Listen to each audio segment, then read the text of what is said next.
Good. Oh, perfect. Everything's just kind of working. That's a new one. Things just working is not my usual port of call. That's not the right phrase. What am I trying to say? Don't worry about it. Hello. It is just me at the moment. Hello. It's probably going to be just me for the evening. My apologies. But that is just the way that it's probably going to be. Um, Hello. You will have to, forgive me for, also paying attention to my phone over here, because I have a camera on in my house so that I can keep track of my new cats. Well, they're not exactly new at this point. They are, a week into residency with me. Um, and I love them, and I want them to be okay. So, um, I I just gotta make sure that they're all right at like all times, you know? Hello, Draco Kraken. How are you doing? I'm excited for Contact. I think it is, right?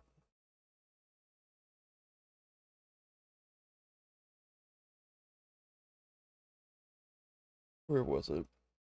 Is it here? Yes. Contact Xenos. Yes. I'm excited for that. That'll be fun. Why does Discord say that I need to do a quest? That's silly. No. I'm busy, Discord. You can stop. Okay.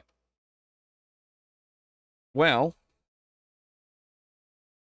um, I have a bunch of cool announcements to go for, right now.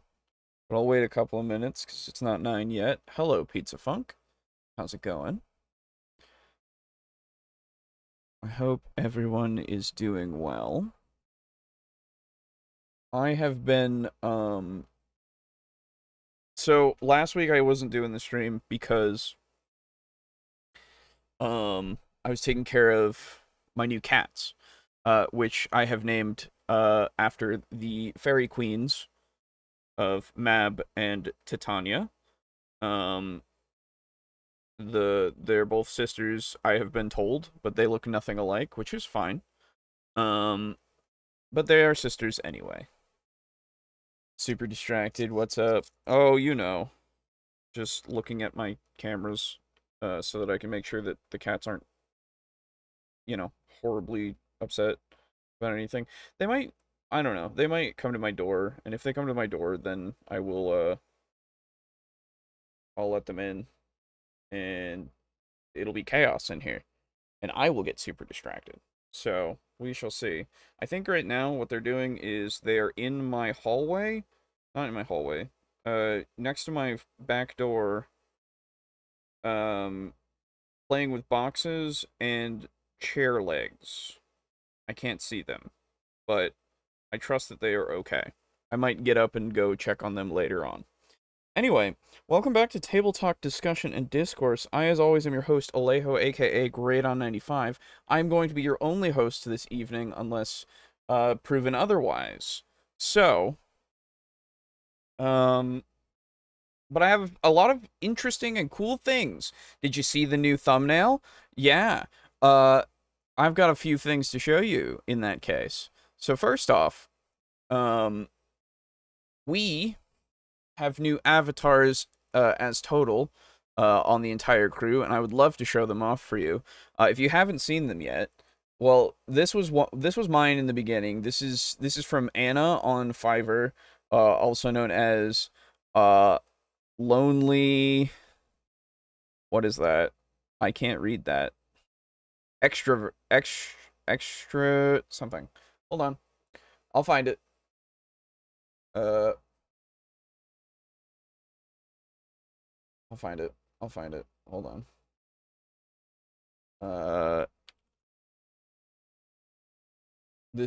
using Anna as the name is not gonna get me there. Holy shit. Anyway, hello, JR Sonic. How are you doing? Um, cool art. Thank you. I'm trying to promote Anna on Fiverr, who I got this from. I've put the link in the there she is. In the Lonely Weird Cat. There we go. Okay. I've put her link in our Discord, but also I just want to promote her a bit here because she does good fucking work. So let me actually do that like proper, hey? In a moment here. But yeah, so this is the thing that I got from Anna. And then I, of course, was like, well, the boys should get some stuff, so I asked them if they wanted them. And pa-chow, pa-chang! There's Aiden's. This is his actual Captain Chiral avatar. Very fucking cool. Love it so much. Honestly, love every single thing that Anna has done for us that I have commissioned. So definitely would 100% recommend her. And then, of course, the change that Boo has gotten, bam. This is Boo's new avatar. He is a Yithian. If you don't know what a Yithian is, it's a creature from the Lovecraftian mythos. And I really like how he has the he really wanted one where he was on the computer with a headset on as the Yithian and everything. It's great. It's really good. Plus he's got his little shirt on and everything. Yeah, it's really good. Honestly, love all three of these. And of course, I got the where is it? Why is it not here? I put it in this folder. Where is it? Why is it not there? I'm gonna have to go and download it again. Oh my god.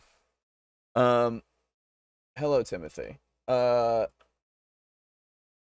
on, everybody. My apologies. I literally downloaded this today, and for some reason, I cannot find the actual thing. But that's probably because, you know, I'm a big goober, and I forget things, and I can't find anything. Okay, there it is. Yeah, okay. If I close all this and I open this back up, I should be able to find it now. So that's Boo's. And again, I'll re-show Aiden's really quick. That's Aiden's. He's been using a few of these as well. So there you go. There's the new stuff for those boys, and of course, the last thing that I got from Anna is the new logo that you have seen in the thumbnail. I fucking love this logo. This is great. This is exactly what I've envisioned for years, of all of our avatars just kind of around a little table with dice. It could have been a little more detailed if I thought about it a bit more, but it's fucking great. I love this. I love this fucking thing. It's so fucking cool.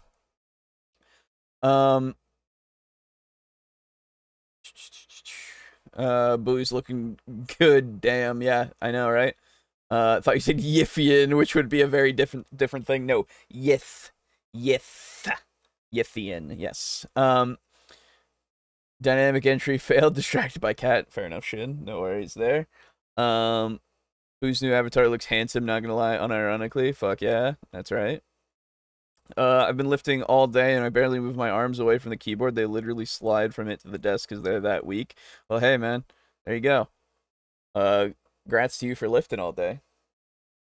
Present. Hello, Verity. Logo looks great. Thank you. Congrats on the new avatars. Thank you. Again, if you want to get any commissions from Anna, because she does a bunch of work, I will include her Fiverr thing in the description, because you might want to get something yourself, And also, let me put this in here. Well, that's like a lot. Oh my goodness.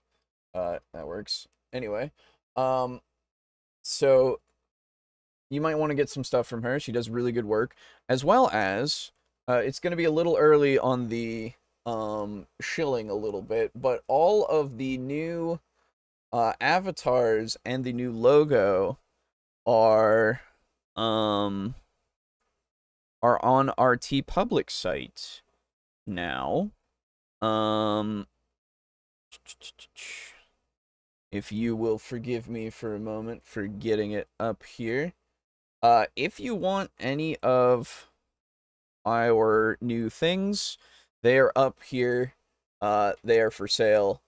I even included the profile views of each of our avatars. They're very fucking cool that way. Honestly, I want to put them in like a collage of some sort because they look like album cover artwork. It's fucking sick. Also the new logo and of course the old logo. Everything is there for you on TeePublic now that you can go and get on whatever for print on demand. So there you go. Go check it out if you wish. But anyway, that being said, is Boo changing his channel logo with that? I doubt it. No, he's not gonna really do much with his like actual channel that he was doing for a while, I assume. Oh, I just realized that my I wasn't on the other thing. There we go. But I don't know. I could be wrong. Anyway, so no more old red logo. No, the old red logo is still there. It's still gonna be the main logo. It's a part of that thing. But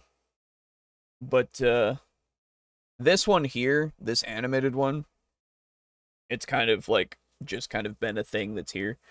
So we'll see if that one maintains or not. I might get something else for this too. We'll see. We'll see. But anyway, let us begin the show. So tonight, we are going to be talking about, GMing styles. GMing styles, of course, being, the way in which people, GM games. And, I saw that, this was just, I was just, you know, going through my shit, looking for things. And of course we get how to be a great GM video. So, we have covered a how to be a great GM video. Great way to make a comeback, thank you. I'm going to leave these keyboards unattended for a bit with a cat nearby, so watch out. I will do so. So, here is how to be a great GM guy himself saying your GM style and why it matters. 5 common GM styles. Now, the last time we covered him talking about GMing styles, this was an old video that was 4 ones that you don't want. Now, I'm very interested in the why it matters section of this, because that, it just raised an eyebrow, you know, of like, what? So, I figure let's take a look. Hey, let's take a look. Here we go. GM style says a lot about you, but what does it mean for your players? And how should you, or should you not, change your style for them? Hello and welcome to this week's episode of How to Be a Great GM. We continue our course in the first aspect, the you aspect of being a great GM. Sure. Now, remember to hit that like and subscribe button so that we know that what we're doing actually has some value to you and so that you can get alerted to when new videos come out. This is one of the newer videos that he's put out recently, I assume, because it's definitely not like the older stuff so far. Guys come to save the day, but I'm Crash. Well, we'll see. hit that little bell. It does make the goblins do such a lovely little dance. Before we continue, something I think you'll find quite interesting. It's confirmed, folks. Okay, hold up. I just realized that the ratio of the actual window that we are watching this in is not correct. So I'm going to fix that really quickly here. Why is it weird? I do not know. But it's gonna bug me if I don't fix it, so we're just gonna do something like that. That seems a bit better to me. Alright, here we go. Folks, I will be running a game at D&D in a castle at the end of March for their first round of play. And that's right, it is D&D in a castle here in the UK, in Lumley Castle for that matter. It's a 4-day vacation where you get to come and play for basically 4 days and run through a campaign of my design. Now, my campaign is called Beyond the Dark Shore, and has all kinds of exciting twists and things, and of course it's going to be absolutely epic. So if you want to roll dice at my table, come and join me, and to do so you simply need to head on over to dndinnercastle.com and sign up now. So I don't know when this video was put out, so I don't know if this has gone by or anything just yet, so, you know, keep that in mind. And also, sounds neat, but also sounds I don't know. It's like a fine idea, I guess. I get it, but hope to see you there. It's going to be absolutely insane. Right, so that's going to be a lot of fun, and you can be sure I will do a video on what took place in D&D in a castle. Now, let us jump into it. When we talk about GM styles, there is no right style, there is no wrong style necessarily. We all have our styles, and bearing in mind, sometimes we will have some of this style, some of that style, and it's kind of combined together. That's absolutely normal. Whenever you have these kind of top 10 GM styles or these kinds of things, we tend to think of them as being you are either this or that. Generally speaking, we are a bit of this, a bit of that, and a bit of the next thing. However, we have to be aware that our style, our GM style, is to a fairly large degree fixed. Unless we actually actively try and do something to change it, that is. So when we are looking at our GM styles, there is no right and there is no wrong. There are some that are slightly better than others, absolutely, but all of them, over time, will hopefully change if you are following along in this year course. Some are better than others. That's an interesting claim, considering there are no rights or wrongs. I assume by that we mean more experienced, less experienced. But you're now assigning a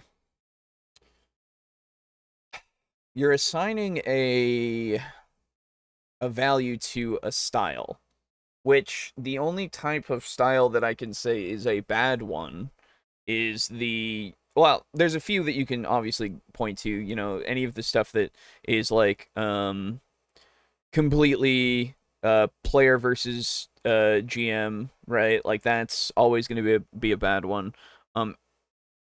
I guess anything adversarial or anything that's just self-aggrandizing, really, with no thought on your players at all, that would be bad to have as a style.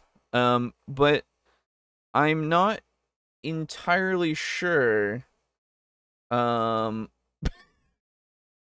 Pizza Fug. Well, yeah, you're either suck or you're Garibay. There's no middle ground. That's true. You're right. Yeah. It's not that some are better than others. It's just some are more equal than others. That's right. I don't know why we're now assigning that kind of value. When we've said there's no right or wrong, because I guess it is technically different, but it does kind of make it so that one is better, so that one is more right. you know? At least that's how it kind of plays out in my mind, so I don't know why that would be the claim. But we'll see, I guess. That we are doing on how to be a great GM. Now, when we look at styles, another thing that you have to bear in mind is that you should never change your style for your players. This is an important one. Remember, you are a player at the table. You don't ask your fellow players at the table to play differently to how they play. Oh, I'd like you all to be very rules focused. I want you to make the perfect character build, and I want you to kind of avoid role-playing. You're not likely to say that to your players, at least hopefully you don't. At the same time, why should the players then say, oh, well, I'd like you to GM in the style of, say, Matt Mercer. I want you to be at that level. So just go and become a professional voiceover artist and a professional actor and have a professional team helping you to make your production seem as if it's this amazing thing. Just go and do that for us. We seem to think that we should be adapting ourselves to our players. That's not true. What we should ultimately be doing... But didn't you... Wait, wasn't there something about you changing the style before, or am I crazy? Also, I mean, emulating somebody else's style to try to see if you can run something different in a different way is not something that would probably be a bad thing to try to do if you want to improve on that kind of style. That might be something that you want to do. But yeah, I'm not really sure. Yeah, August is right. Change and adapting to styles are two different things. Yes, agreed. So doing is we should be finding players who enjoy our particular GM style so that we can continue to perform our GM style whilst at the same time feeding into what our players are looking for. When you try and force one to accept the other, that's when conflict starts to happen. That's when groups start to fall apart. That's when players start to get disinterested. That's when you start to lose interest. All of these things start to come together. So by aligning your GM style with your players, you then know that everyone is there for the same kind of thing.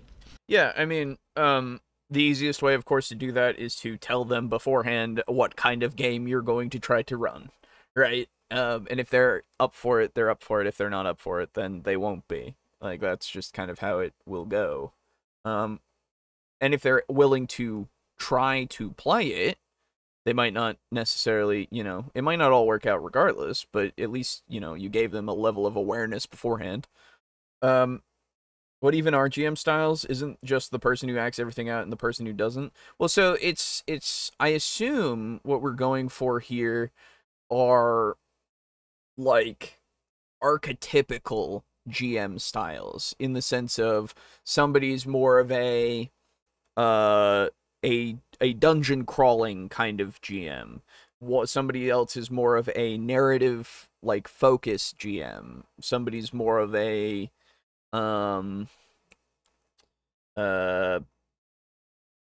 what's another type, I guess? Sandbox / linear GM, you know, like those kinds of things of like, it's more just to tell you how they kind of run games. So it's to give you that kind of idea. War-based GM, sure, yeah. Like, it could be like, you know, when you say somebody's more of a dungeon crawler or a combat-oriented GM, they're more about that kind of, you're going to expect a lot of that in the campaign.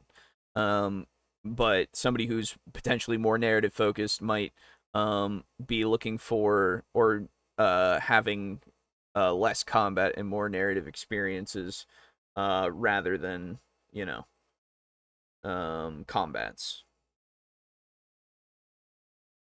So yeah, I don't know. But I'm assuming in this video we're going to get the 5 of them so that we can have a definitive kind of list. I'm just wondering which ones are better now. You know, he's planted that seed in my head. So now I really want to know which one's best. How they build the game, I thought it was personality based. Got it. Yeah, no. The dreaded spreadsheet GM. Get ready for multi-layered micromanagement of the world. Well, having said that, ultimately on this channel, our goal is to get you to have the great GM style, which is a style that kind of brings all of the strong points from the different basic GM styles, or starter GM styles if you like, and kind of brings them together. And we will look at that in a few videos' time as to just what that ultimate style is as far as we're concerned on this channel. No more on that. Let's jump straight into the very first one. And the very first one is the rules interpreter. Now, the rules interpreter is not a GM who has any lack of creativity. Definitely not. The rules interpreter is someone who literally will follow the rules as written. That's raw, that expression, raw rules as written. They will follow the rules as written. They will use lookup tables or random tables whenever something needs to happen. And generally speaking, their games focus primarily on following whatever the rules say. So if there's a random dungeon generator, they'll use the random dungeon generator. If it says that there are X number of monsters in that room, there will be X number of monsters in that room. Now, this is a very, very reliable GM style in terms of you know that you're not going to get anything crazy, and provided that the GM is using tables that are appropriate to your character's level or spec or design or whatever system that you are using, you know that you are going to get a mechanically balanced kind of situation. You also know that the GM is completely impartial because a rules interpreter is, by default, very impartial. They are not making any kind of decision whatsoever. They're not using the rule of cool. They're not using any kind of interpretive stuff. It is, that is what is written, and so that is how it shall be done. it's interesting that we have rules interpreter instead of rules lawyer, because the rules lawyer is the, you know, the bad word. If you say rules lawyer, it's going to make people think of bad things. Whereas I find it to be somebody who just argues for the rules, without it being something that is necessarily negative. Sure, you can have people that are more dogmatic about following the rules, and so they'll argue it to the end of time. That's a problem, sure, but not necessarily when they're just making sure that the rules are followed, you know? Can't forget the air masses. You have to know where those are. True. Follow the rules as written. People do that. Yeah. Yeah. So I follow rules as written a lot of the time. Because they're there and they work. You know. Unless something doesn't work or doesn't fit what I want, I won't change the rules. Because they work just fine.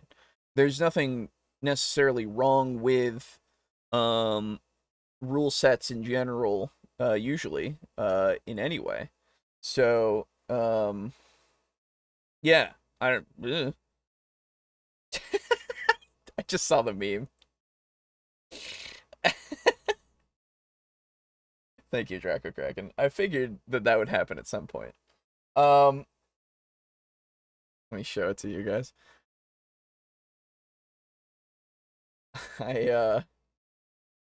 This is why I said it looks like an album cover. It does.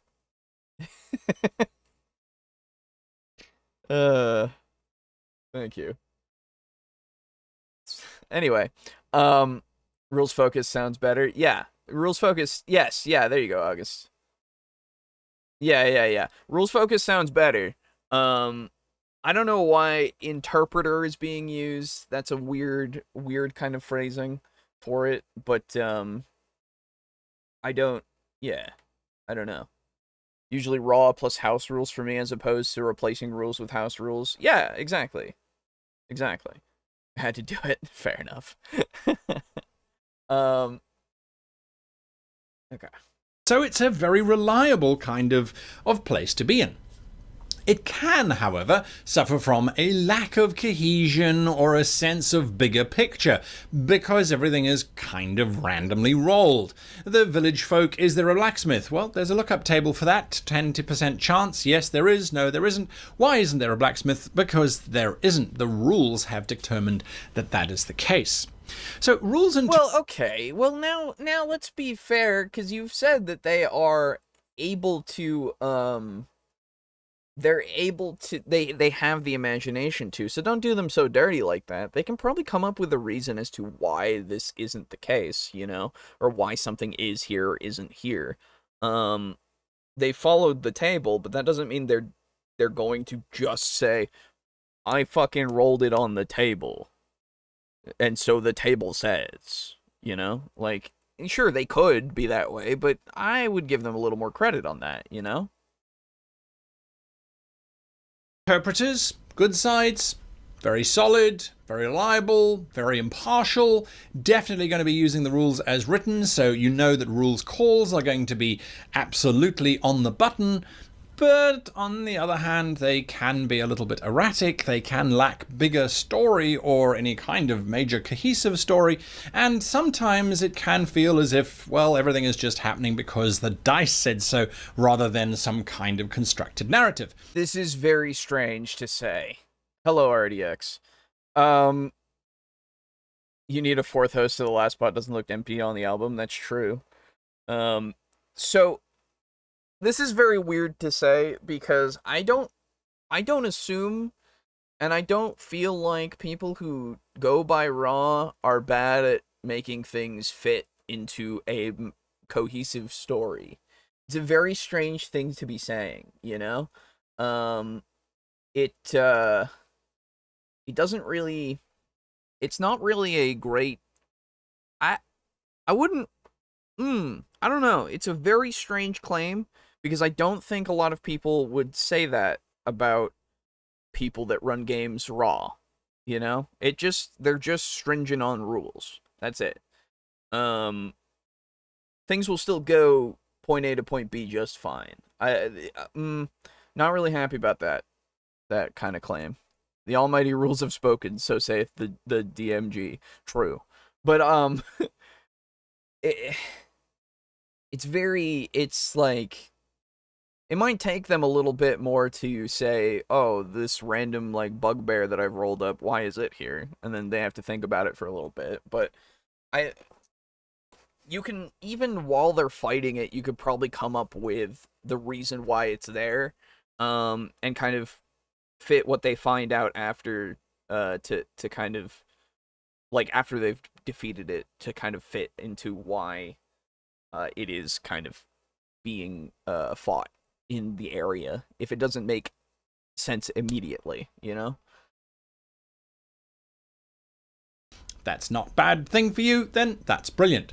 Generally speaking, rules interpreters will see the players as a bunch of numbers. They're not going to see them as individual characters, they're not going to... I think August would explain this style better, Alejo. Yes. Well, so he's explaining the style, but now he's just claiming things that I don't think are true, necessarily. Again, this could be the case, but why? Why the hell would you say, because they are rules-oriented, all of the characters themselves are stat blocks? Hell, Aiden has said that he sees, you know, the D&D and stuff can be a math equation at times, and that kind of helps him with figuring things out. But I don't think that's a bad thing either, because he's been running games for his groups and stuff just fine, and they're having a great time. And, like, seeing what the average damage can be done by a party member and all that can really help with figuring out how long or how tough you can make an encounter.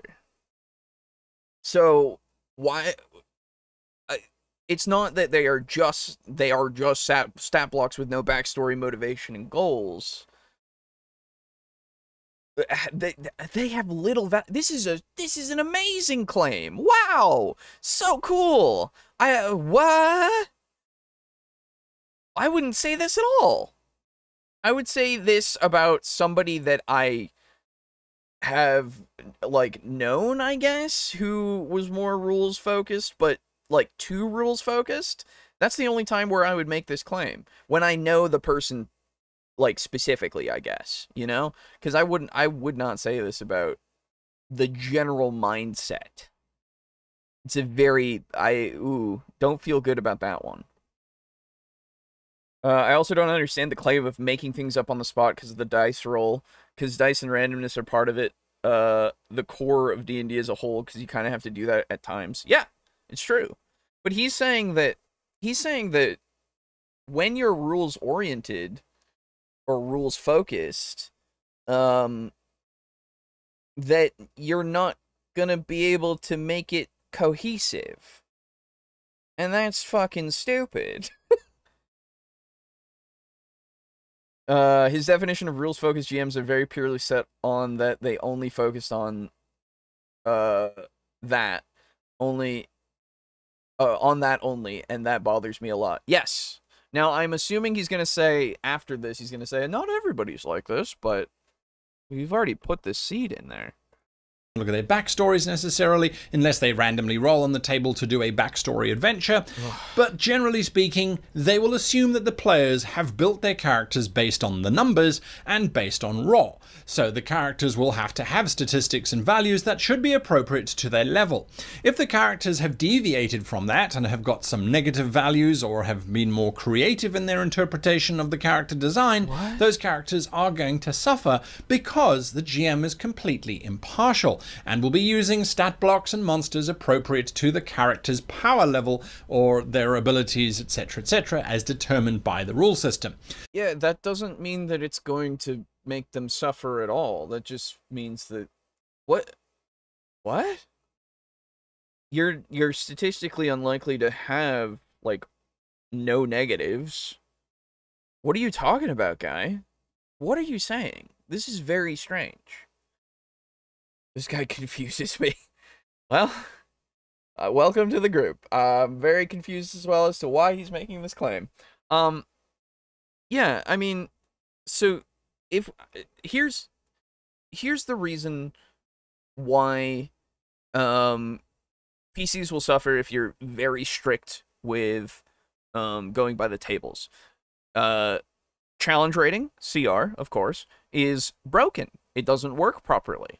And when it doesn't work properly, it makes it so that balance is a little, you know? It's a little, it doesn't really work as well as you want. And you kind of have to feel it out and kind of make it so that it does work. Yeah,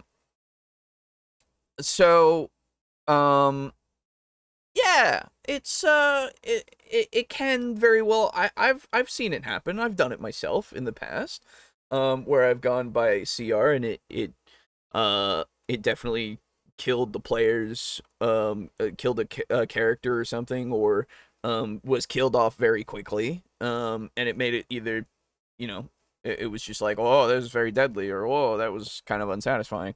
That's the thing that can happen, absolutely. But that can just happen in general, to be fair. So I don't, yeah, I don't know. Weird to put this spin on it, though, that because they don't have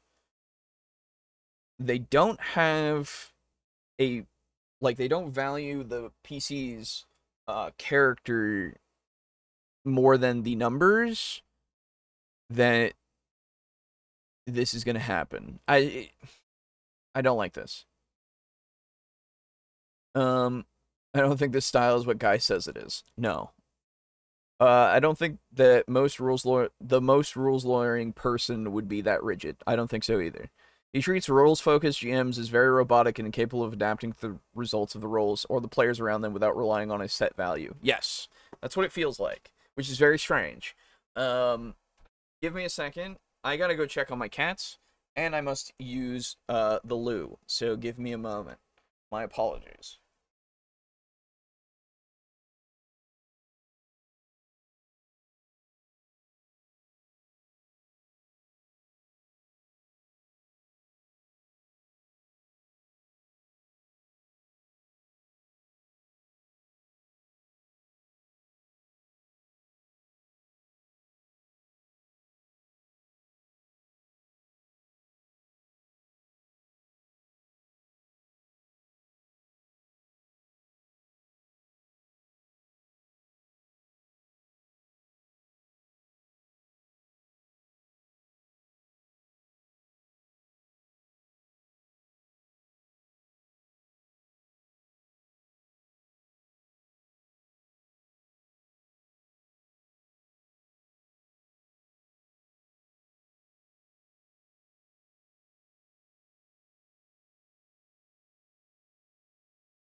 Okay.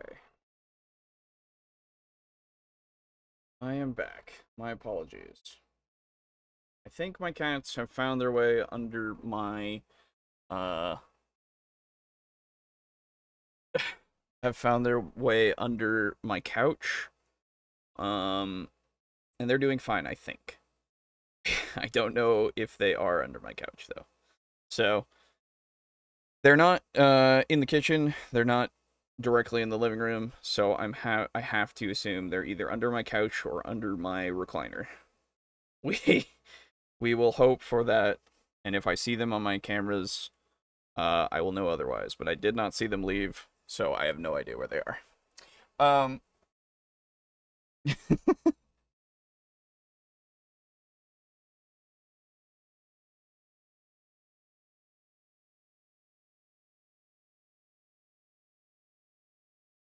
Okay. Oh, you guys are saying things. Cat.exe is malfunctioning. Well, you know. I believe they're doing fine. I'm sure they are. They're smart little girls. They'll be all right. They've been living in my house for a week now, and they know what to do and what not to do. So they will be all right. Cat dads unite. That's right. I'm a cat dad now. It feels this guy is making a mad lib of GMing and trying to put two things that don't make sense. Because I don't think being a rules lawyer makes you any more likely to do these things than anyone else. Yes. Weather is too hot, I agree. Cat cam when? When they are, less likely to be, going on wires and stuff in my office. Then I will give you cat cam, yes. Cat.exe initiating couch protocol, true. I don't know what YouTube doesn't like about the things I'm trying to say, so I guess I'll give up saying it. Sorry about the weather. You're alright, Verity. Alright. Yeah, I'm definitely gonna make a channel in our Discord though for for pet pictures, if anybody, even if it's like a fish, you know. But I have many cat photos. And both of them let me pick them up now, so that's great. Anyway, enough about my cats. Let's continue. So bear that in mind. The simulationist. Now, the simulation... Oh, he didn't say anything about taking it back. Or saying that no, not all of them are like this. Very cool. Cat names, they are Mab and Titania.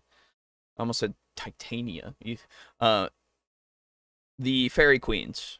That's the where the names came from. So yeah. Anyway, simulationist. What? Is similar to a rules interpreter, except that the simulationist has pre-generated everything. They will still use raw, they will still use the rules as written, they will still use random tables and things, but they have planned out their entire world space, they've planned out all of the adventures, they've planned out all of the campaigns, they've planned out everything that will happen in those areas. Now, they may not necessarily have planned out a bigger story. They may just be dropping the players into this environment and then watching to see whether the players can survive it or not. Again, you have a player, you have a GM, I should say, who's very focused on the rules, who's very focused on impartiality, but who's also very focused on seeing if the player characters can survive. And if the player characters head into areas that have been pre-programmed to be higher level, they will suffer the consequences. There is no adjustment going on in terms of the simulationist. The simulationist attempts to create as real a state as possible. And if the player's characters wander into dangerous areas, those areas will be dangerous, not because the GM has decided so, but because that is what was already and originally created to be in that space. But also the GM's decided so. So, I don't know. I like that. Thank you. Sage and Saffron, brother and sister. That's cool. I like that. I guess I'm a simulationist, if that's the case. Except I do change pre-written adventures to suit me in instances. And, well, to be fair, I've only played or ran one pre-written adventure. No, that's not true. Two, technically, I think. Something like that. But I have changed them, each of them, to fit the characters that are playing in them and or to better fit what I kind of wanted to happen. In the sense of like in Expedition at Castle Ravenloft, I used the dark powers differently. I made them more of an influence, and I made the werewolves something that you could ally with at that time. Though I don't, to be fair, I don't know if you could already do that in Expedition. I know you can do something with a werewolf-like person in the new Ravenloft thing, I think. Not sure.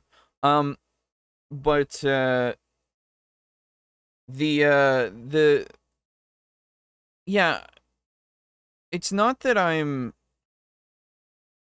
mean, I am, in a way, trying to give them as real of an experience as possible, and I am impartial in that way, and I do use rules as written a lot of the time, unless something doesn't fit, in which case I will change it, to make it so that it works better.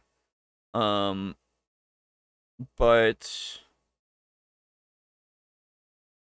the reason why things are going to be harder is going to be signposted, excuse me, and it's going to, I'm going to make sure that they're aware that they can still do what they want to. It's just that if they do go and do something that's maybe a little bit tougher than they might expect, that it will be tougher, you know? Speaking of, I have a funny story to share. Share it, RDX. Share it. This can create a fairly inflexible, very cold kind of environment where the player characters, in this instance, are kind of treated... They're kind of irrelevant, as a matter of fact. They could literally be there or not be there. The world will continue. And if they survive, it's because their statistics have been well designed, they've worked well as a team, they have been in the appropriate area, which they themselves have had to discover and make sure that they're in the appropriate area, and of course, then they have come out on top. The simulationist believes that the simulation has run through, physics and all those kind of wonderful things have played out correctly, and the game is a success. Again, though, like I said... What? I guess that is something that somebody could do. I don't see that as something that anybody would want to do, of just, like, the world will go on regardless, yes, that's true, but that's just the case, right? I mean, yes, it matters whether or not they're in there. They can influence what's going on. It's not like it's rigid to the point of A to B to C, always A to B to C, instead of A to D to B to C, or A to D to Z to B to E to C, right? Like, it can still all happen in certain ways, but opportunities and events will pass them by if they let them. But the important stuff will always be there, right? Like, I don't understand, like, this is so binary in thinking, which is weird. I don't see how the fuck guy is dissing our Void Boy, I think. Maybe. I'm not really sure. No one told the simulationists that they're stuck doing things exactly as is, but I've never come across someone who hasn't adjusted the scenario a little, whether for narrative or mechanical purposes. Yeah, exactly. I don't see why... I don't see a way that you wouldn't, you know? I think my cats are scratching at my door, I'm not sure. The world will go on without them. I think this guy just described the passage of time. Yes, exactly.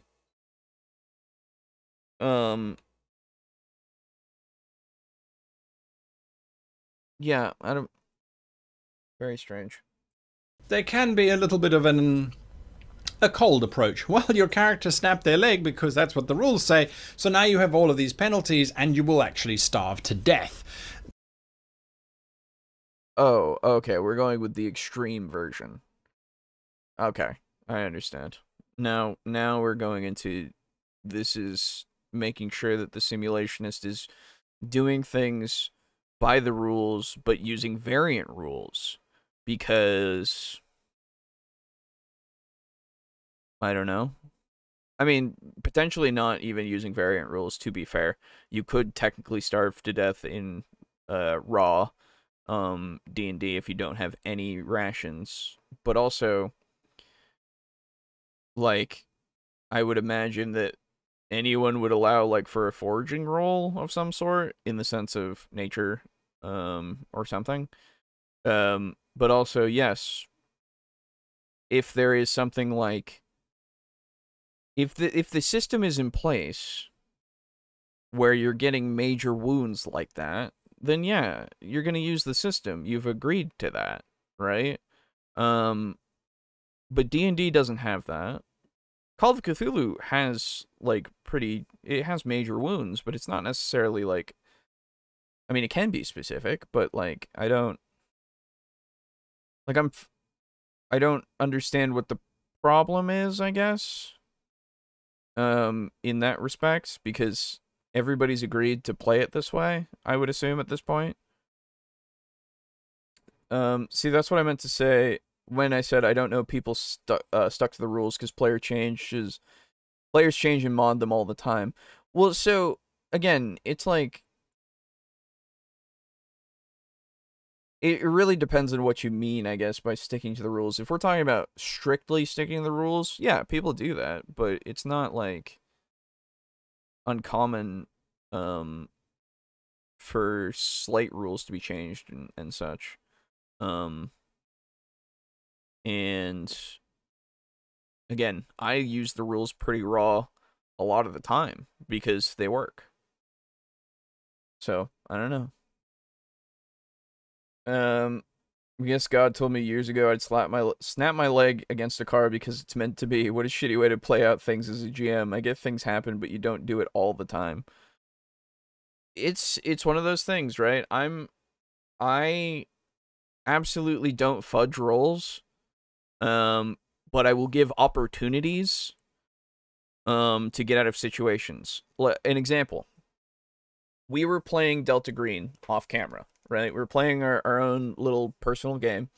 And Boo's character, Jesse Waterman, if you remember, he was in the Delta Green thing scenario that we played the first time that we did record, that was horrible in comparison. And and Jesse wanted to get into, like, the 20th floor of a hotel via the fire escape. And he went up there, and I told him that it would be incredibly dangerous, but he could climb around the side if he made, some rolls. I gave him fair warning and all that, and he said he was going to do it, and so I said, okay, let's do it. He failed the roll, and then I gave him the ability to try to stop himself from falling by giving me a dexterity roll to try to grab onto the railing as he was falling away from the building, from 20 floors up, and he failed that too, and so his character fucking hit the ground, hit a dumpster from 20 floors up, and fucking snapped his entire spine in half and died.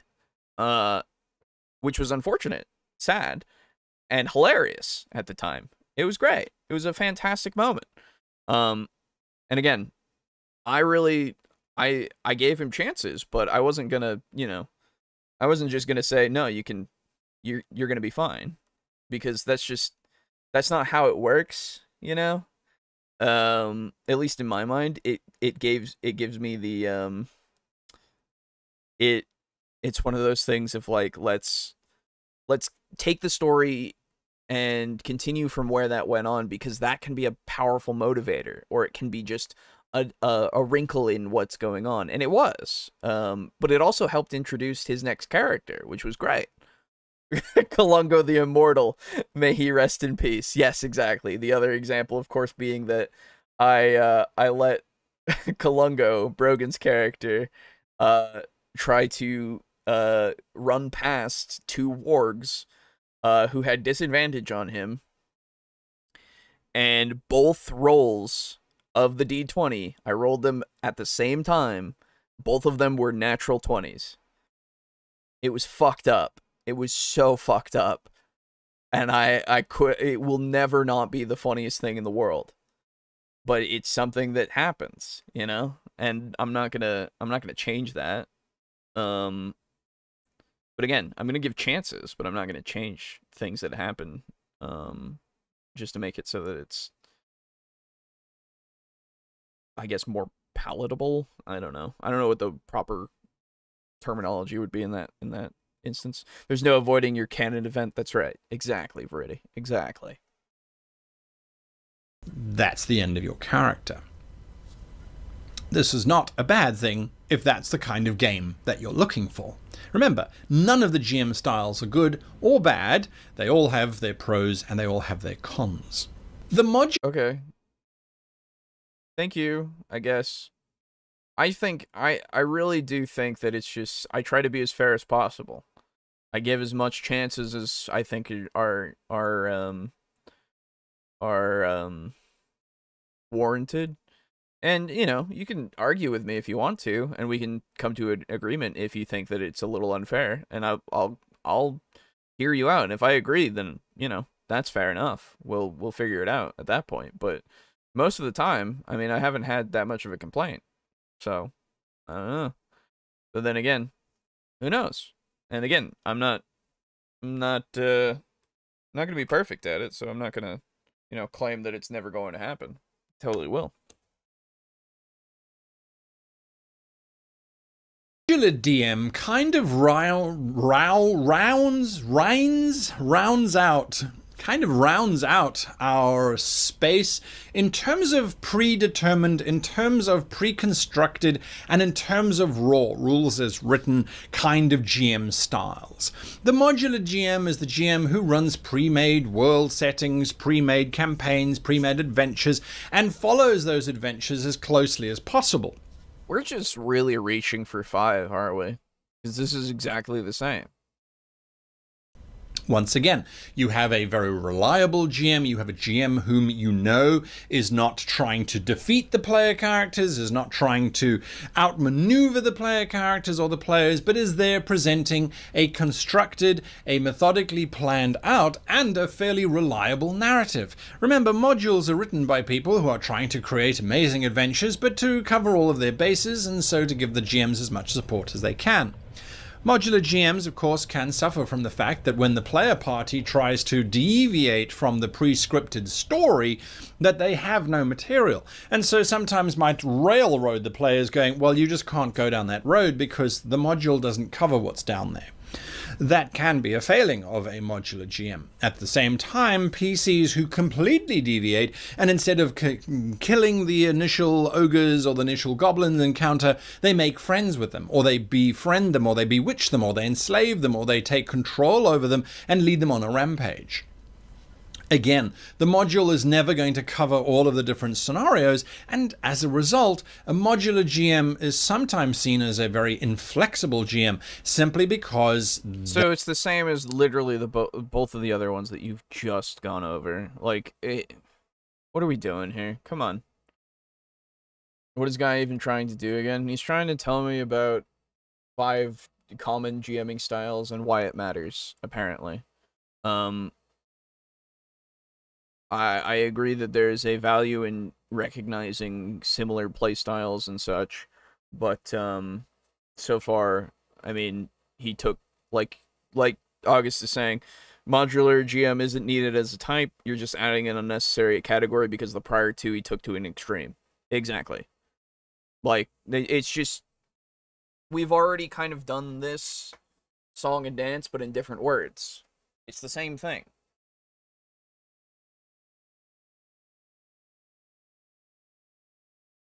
Sorry, I had to move my air conditioner slightly because it was making a noise that I could hear. And now that it's been moved, it is no longer making that noise. But it's making a different noise now, and I'm going to deal with that one. Invisible plot wall. Indeed, exactly. Yeah, no, it... Oh. They are running what's written, and if it ain't written, it ain't happening.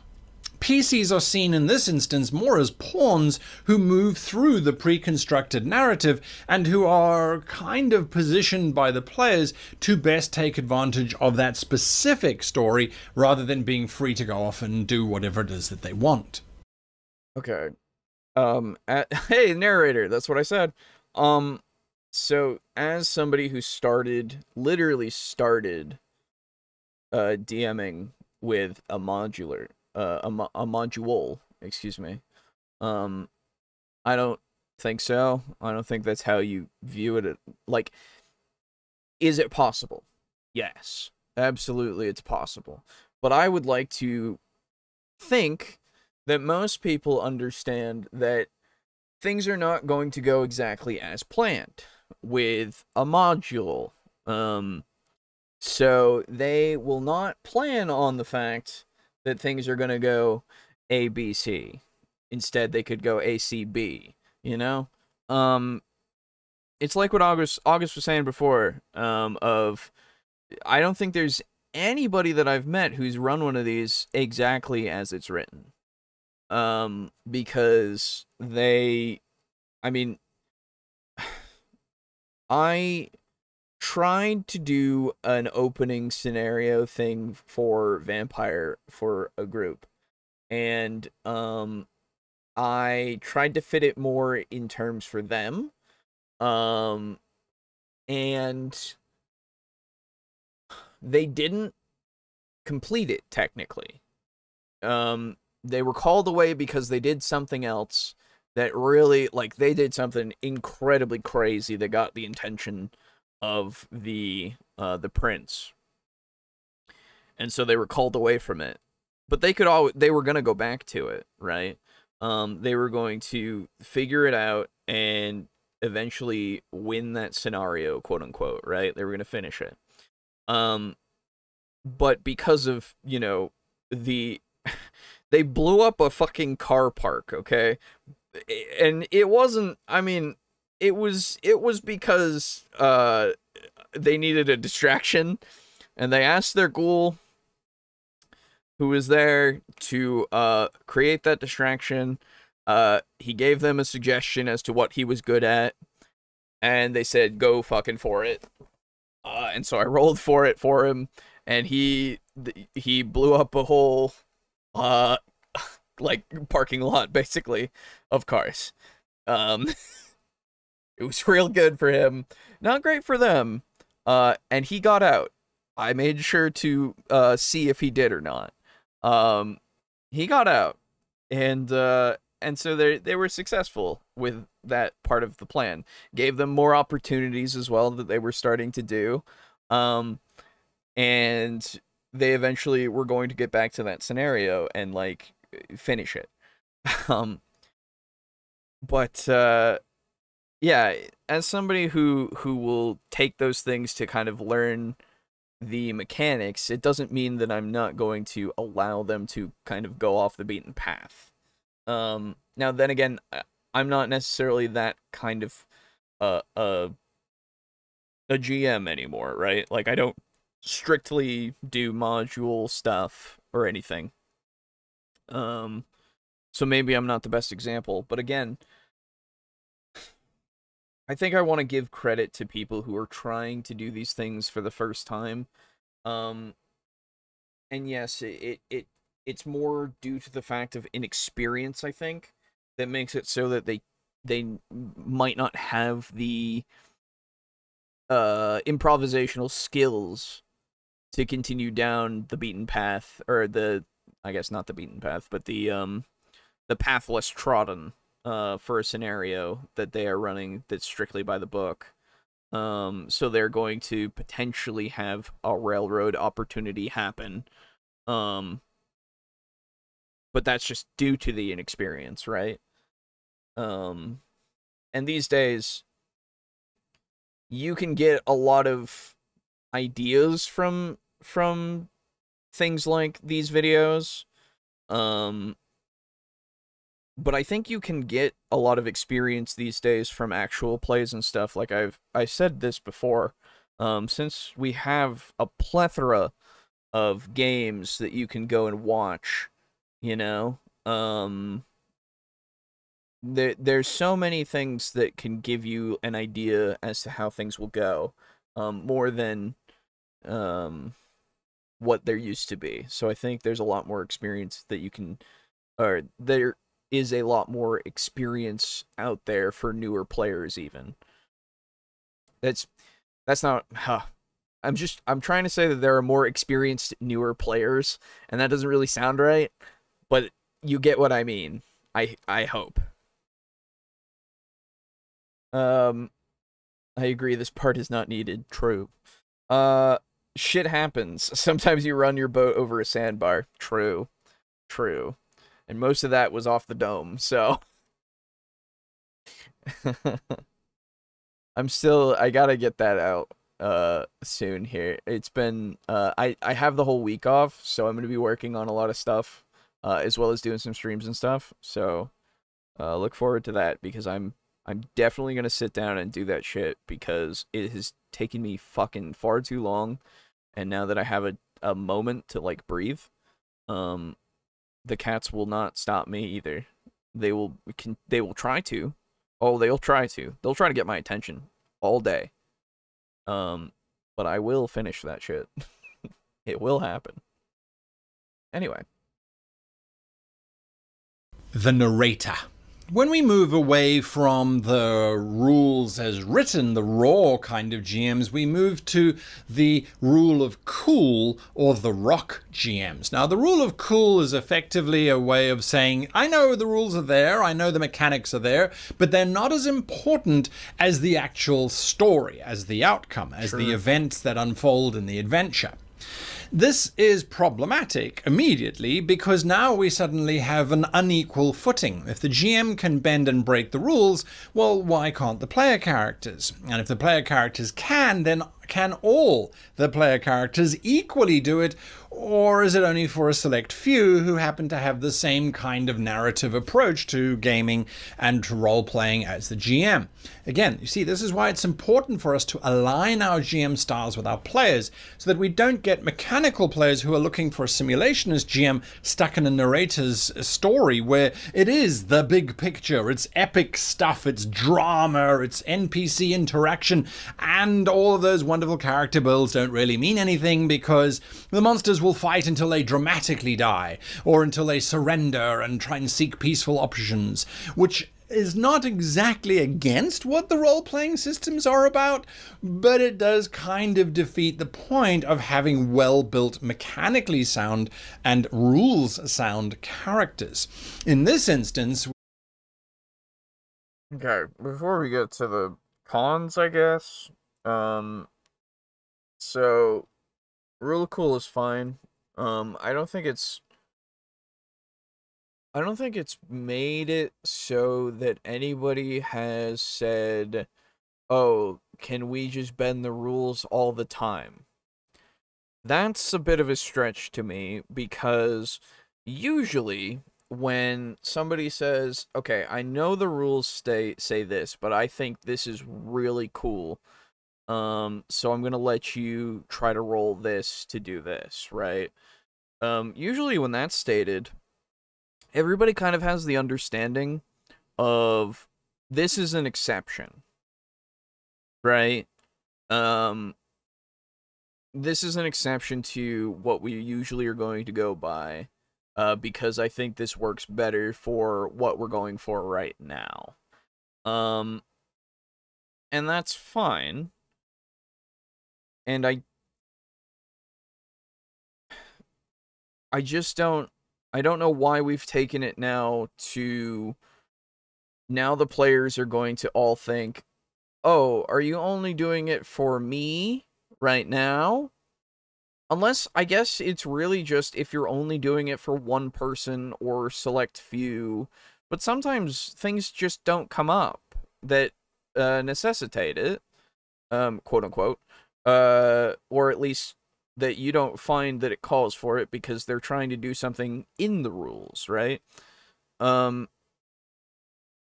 And plus, at least from what I've seen, players will suggest, well, hey, so I'm wondering, right? I really want to do this, and I don't really know how I can try to do this, so can we kind of work something out to make it so that this can happen? And then the GM or storyteller or DM or whatever will go, okay, let's see if we can do this, right? Like, we can figure out how to make a series of rolls to make it so it works. So, yeah, I don't know. It's fine. Cool things that require bending the rules are a good way to use an action point. That's a house rule I like. And there you go. That'll work. Absolutely. But, like, yeah, it's just... It's one of those things where it's fine. It's not like it's a big deal. When you have a narrator who's got this big picture, this big story that's unfolding, the player characters suddenly are now superheroes. And if they're not acting like superheroes, if they're not treating the scenarios like superheroes, if they're being more cautious like simulationists, or if they're hoping that the rules are going to allow them to do certain things, and they're going to find that suddenly the rules are not allowing them to do certain things, or the GM is expecting them to do crazy stuff to overcome basic mundane kind of stuff, you're going, this is a disconnect. So just as much as it sounds quite fun to have the PCs as superheroes, if the PCs aren't prepared to be superheroes, it's as bad as having a PC in a simulationist game who just doesn't have good numbers. I'm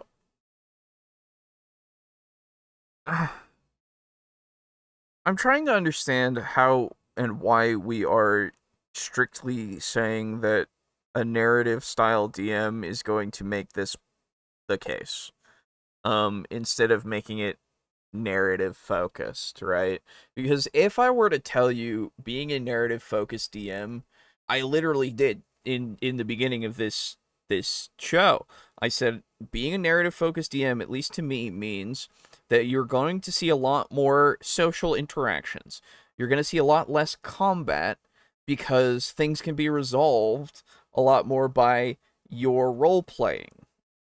I didn't say that exactly, but that's kind of where I'm going with it, because it's less to do with combative kind of things, and more to do with how you are creative in your tackling of situations. And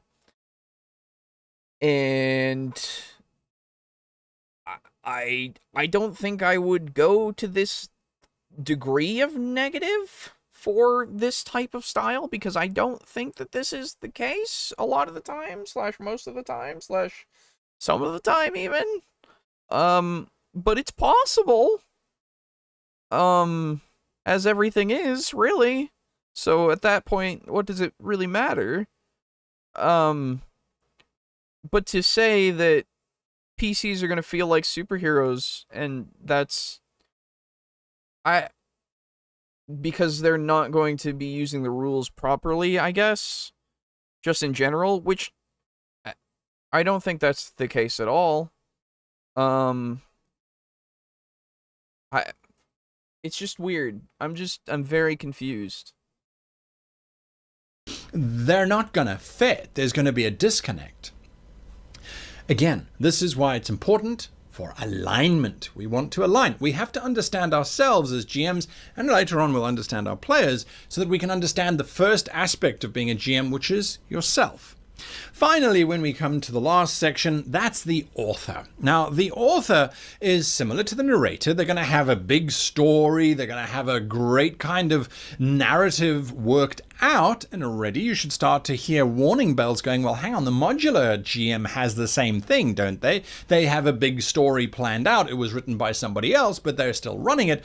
The author GM has got this bigger picture planned out, and for certain, they run the risk of going, well, players, you want to go that way, but my big story is over here. My grand opus, my Lord of the Rings tells me that you should be going in this direction. So there is a certain amount of railroading. But unlike the modular GM, where the railroading is simply because the module doesn't cover it, here the author is going to be directing the players down certain paths that the author expects the players to go down because it's the author's story. It's not the player's story. So the players are really tourists in this bigger narrative that's running through. So, remember when he said that there are no bad GM styles? This is one that I would say is absolutely a bad style. This is a railroad GM. Where it's choo-choo, you gotta go through what I have put forward. We can't deviate from the path. Both paths, even though they go in two different directions, they both end up literally going in a circle to the exact same point, even though that doesn't make any sense logically. This is the bad. You don't want to railroad your players, necessarily. There are certain circumstances where you can, but that's because, usually that is it's not like a point of no return, but it's just it's an instance where everybody is going this way, and it's not even railroading. You're just allowing them to continue forward.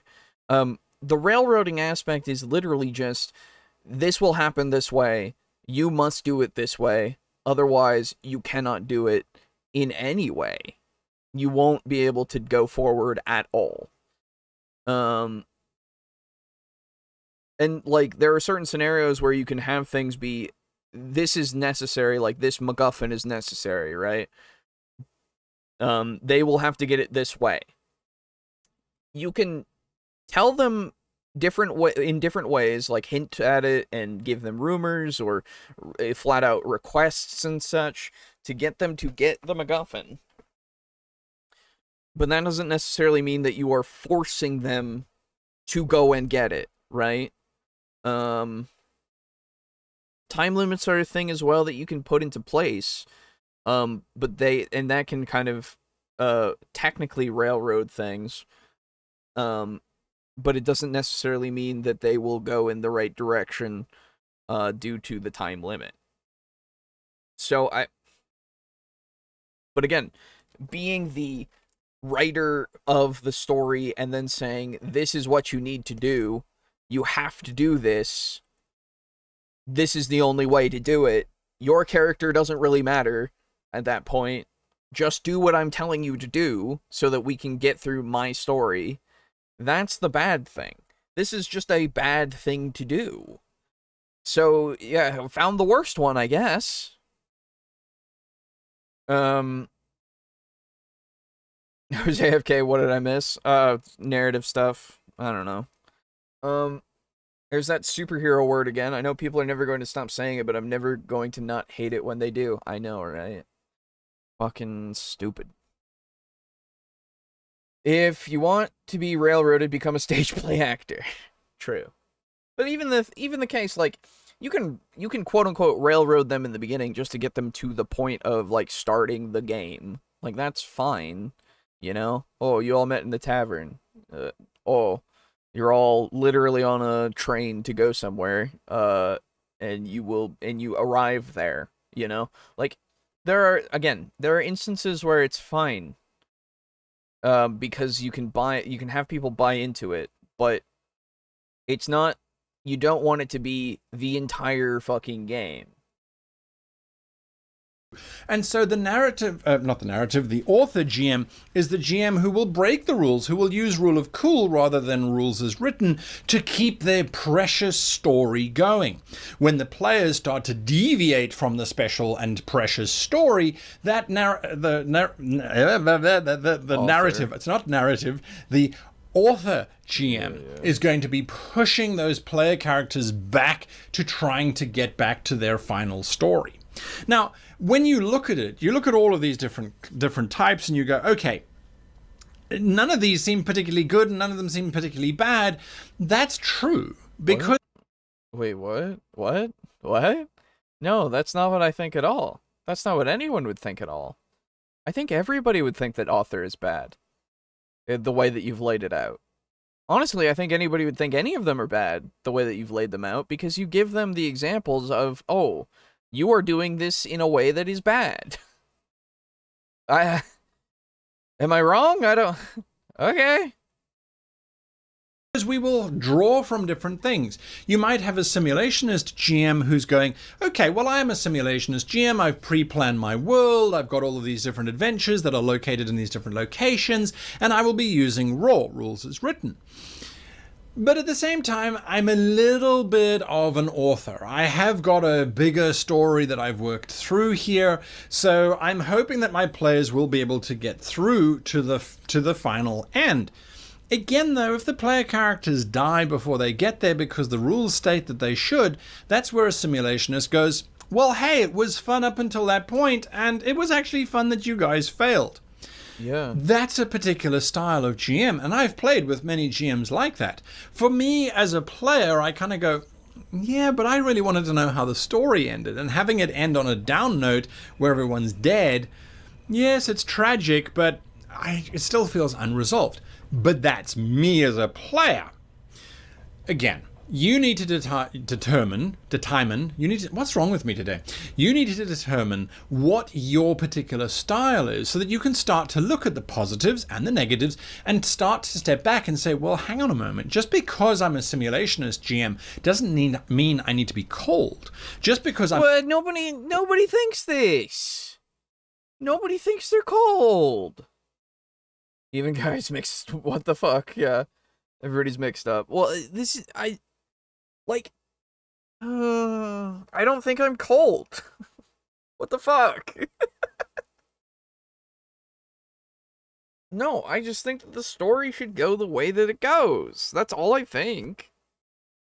You can keep going. We can figure out a way for things to keep going, even if everybody dies.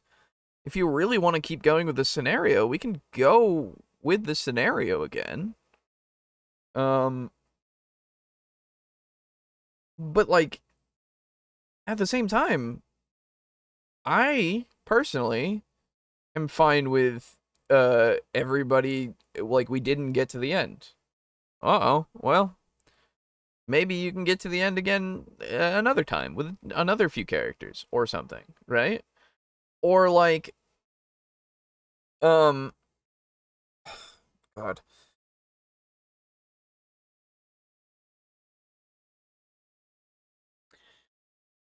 I don't know. It's one of those things where I'm fine with it because, like, even in something like, you're not going to know every single piece of information in any story, so I don't see that there's, like, it doesn't, if it doesn't get finished, quote-unquote, if everyone were to die, or we were to end it without knowing, like, everything, then it'd be like, okay, well, there we go, you know? I knew he was dissing you. I don't know. I just don't... Cold. What a strong word to use, and I don't understand.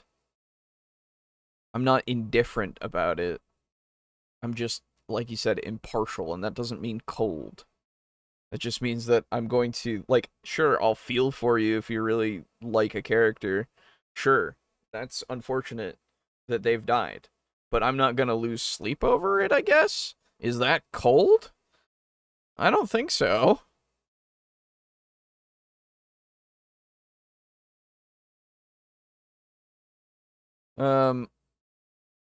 Verde is a cold goddess, strong on her mountain. True. Indeed, indeed. I don't know, this is... I'm a modular GM doesn't mean that I need to be railroady. I like to use other people's modules and then embellish upon them and develop them and build bigger stories out of them, more like a narrative GM. Yeah. And just because I'm a narrative GM doesn't mean that I should ignore the rules. I should bring those rules in and I should harness those rules. Again, I don't know how you've come to this conclusion that being a narrative GM means that you ignore rules. I do not get that in the slightest. Who are you talking to, and why are they, like who... They use the rules to benefit their narrative. Or the narrative, specifically, I mean. So this is what we talk about. We talk about a journey that you're going to be going on. Now, I started out, I was definitely the author GM. I'm definitely a narrative GM. I've never really been a rules interpreter GM, and I've never really been a modular GM. I actually try and actively work against it. But again, as I have spent all of my time GMing and growing as a GM, I've started to realize that I've actually been doing myself a disservice. I should have been embracing all of these different styles, looking at the strengths of them and trying to add those to my abilities as a GM rather than pushing them away. Sure. Next week, we're going to look at really detrimental GM styles. And it is a little bit of a, well, what's the point? If you are one of the GMs that we're going to look at next week, you probably won't care about the video. So why make it? Well, because we can equally have all of the good sides of being GMs, and we can have some of the bad sides that we're going to look at next week. So that's why I think it's important for us to basically understand both sides. And you're also not making it necessarily for the people who won't listen, so why the fuck would you say that? And accept both sides. That's it from me this week. A massive thank you to you for watching all the way through to the end, and a reminder to hit that like button or the subscribe button if you're not yet a subscriber, and join the ranks of How to Be a Great GM. Huge thank you to our Patreons, of course, who make everything possible and who keep this channel afloat. You will be getting new podcasts and new rewards from this week, as we had a little bit of a thing happen over the past few weeks. I've had some personal things to deal with, but we're back on track and everything will resume as normal. Huge thank you to you, and until next time, I wish you and yours the very happiest of gaming. Thank you. I think that was the one before this one, and I think we've covered this one before. Yeah, this is the video that we covered a long while ago, so... Okay. If you work against it, why do you use it, guy? Well, no, he takes elements, remember? He takes elements from everything. Which is fine. That's good. You know, you should branch out and take elements from every kind of thing, I guess, that you find valuable. Okay.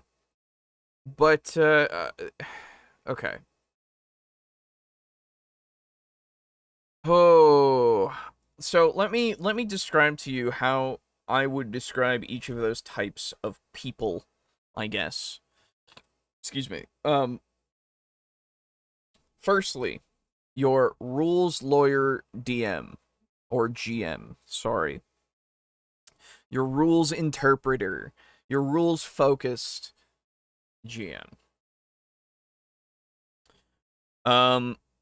They're going to be focused on the rules of the game, trying to make everything fit into and fit smoothly into the system itself.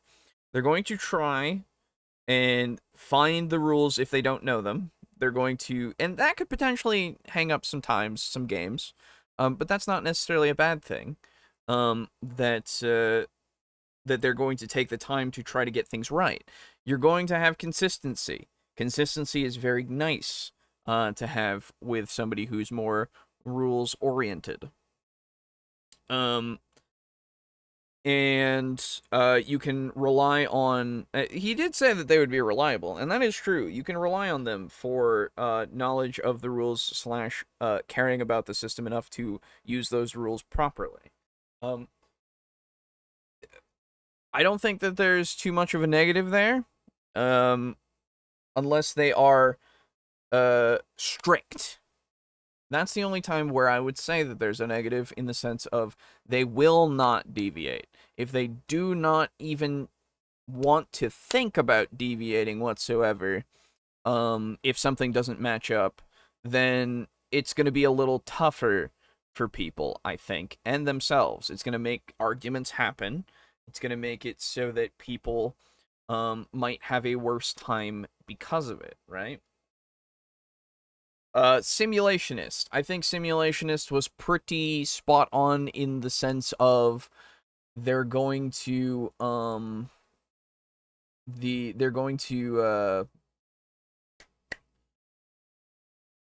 they're going to try to create a sandbox like world that that your choices matter in, that you are going to be rewarded for interacting with their environment that they've created for you. The downside, I suppose, they're still going to have the rules-oriented thing. They're going to have a bigger world that you can kind of explore, probably, or they're going to have the details of their scenario pretty fleshed out. You might get lost in minutia occasionally, but that's not necessarily too bad a thing. If you want to explore a living, breathing world, you might miss out on things in that world because of it. But that's also not necessarily a bad thing, right? It's just about time management, quote unquote, in your game, which you might not be a fan of, you might be a fan of, who knows. By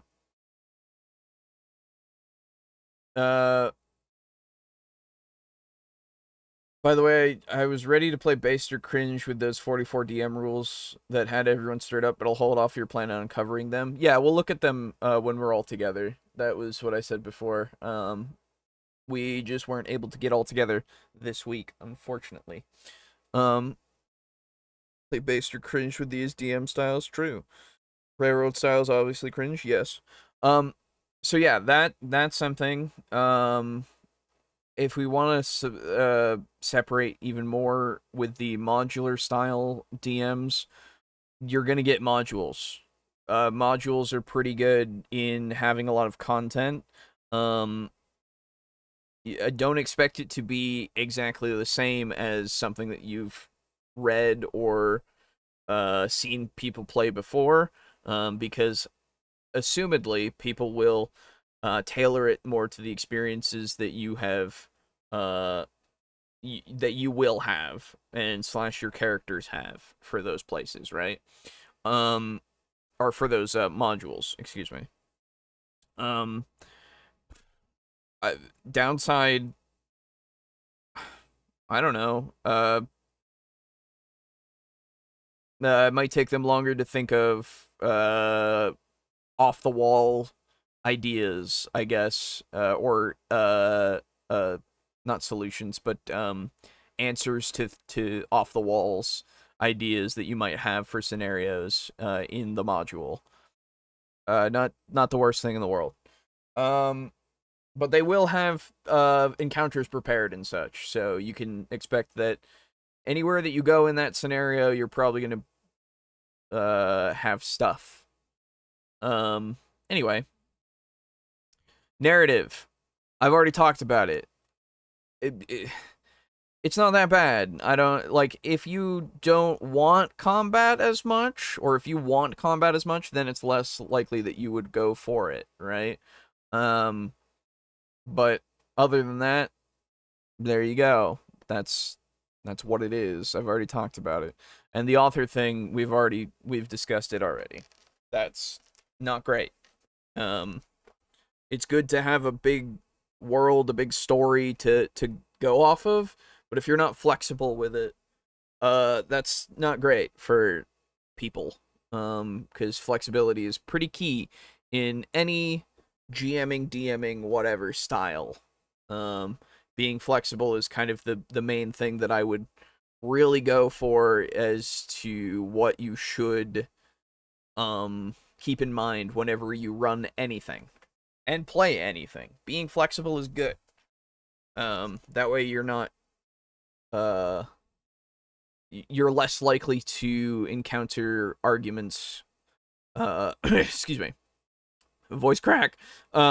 You're less likely to encounter arguments based off of rules or rulings or things that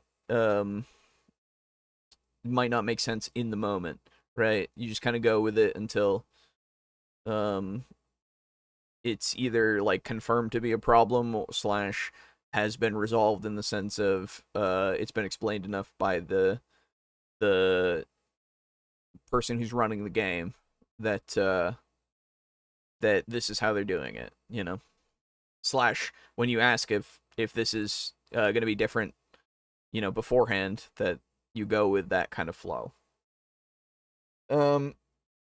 Anyway, yeah, weird video. I don't think I would send it to people. I think I would explain things a little bit better, and a lot less, like, extreme than Guy would. Maybe my explanations would be lacking in some things, for sure. But, I don't think I would cite them as being, or I would hope that people wouldn't cite them as being so negative, right? Because each of those felt really weirdly negative, except for the author one. The author one felt weirdly positive in some instances. No, it didn't. No, it felt negative enough, I guess. Anyway, yeah, I don't know. Let me know. Let's move on. Next video. So, this next video is pretty recent, but it's also having to do with GMs and GM sections, specifically. Okay. Okay. Okay, so Okay. Sorry. So this is Dave Thomavore again. We haven't covered Dave for a little bit. Ow. But these are 3 of the all-time best GM sections in tabletop RPGs, RPG talk. Hoping to find some inspiration here, slash, understand how these are the best. So here we go. a little while back, I did a video where I covered 3 of the best Game Master sections that I've ever come across in RPGs. The premise was that people who read and play lots of RPGs might start finding themselves skipping over the GM section of a core rulebook because they start feeling like they've seen all the advice and explanations a million times. And they're kind of right, except when they're not. Occasionally an RPG will just come out of left field with really interesting advice and mindsets to running a game. In this video, I want to run you through 3 of the most incredible GM sections that I've come across in recent months. There's no way for me to cover all of the good stuff in each of these chapters, but I do want to highlight some of my favorite aspects so that if you are aspiring to be a better GM yourself, you might consider picking up the book or PDF yourself and giving each of these a full read. Okay, interesting. I don't know the Walking Dead one. I know of Mothership, never read it, and I own Cyberpunk Red. So, I at least have familiarity with some of Cyberpunk Red. The Walking Dead is a zombie survival game by Free League.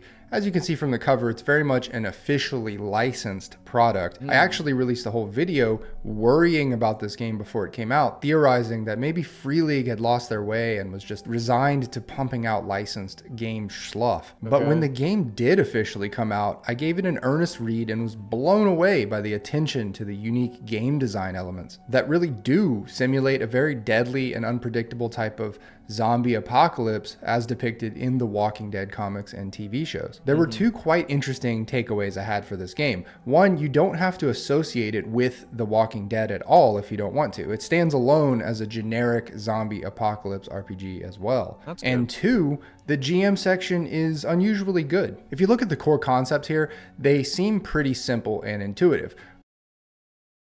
Okay. Issues. All people, places, and things can have an issue. It is a short sentence or a word that states what is problematic, risky, or wrong about this item or person. The issues of PCs and NPCs have no effect on the game mechanics. They are meant to help you roleplay NPCs and come up with interesting conflicts and problems. You may decide what issues a place or a person has beforehand, or you can wing it at the table. But you should always write down issues, as you otherwise risk forgetting about them and creating inconsistencies in a story. True. Write things down. Good idea. Oh, the rulebook. I had no idea what GM sections meant for a minute. That's fair. Challenges are arguably your most important tool as a GM. Use challenges to make things happen in the game. When running a campaign, you need a list of challenges, events, that would require some kind of reaction from the PCs.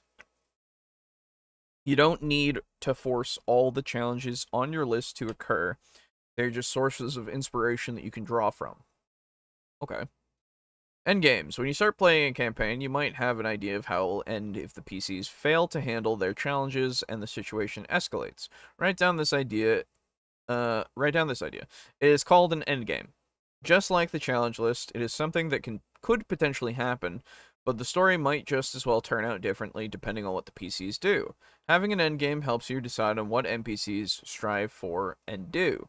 You'll have something to aim at as you GM. Yeah, there you go. That's true. Yeah, I mean, and then it has some examples. But yeah, that's some good advice.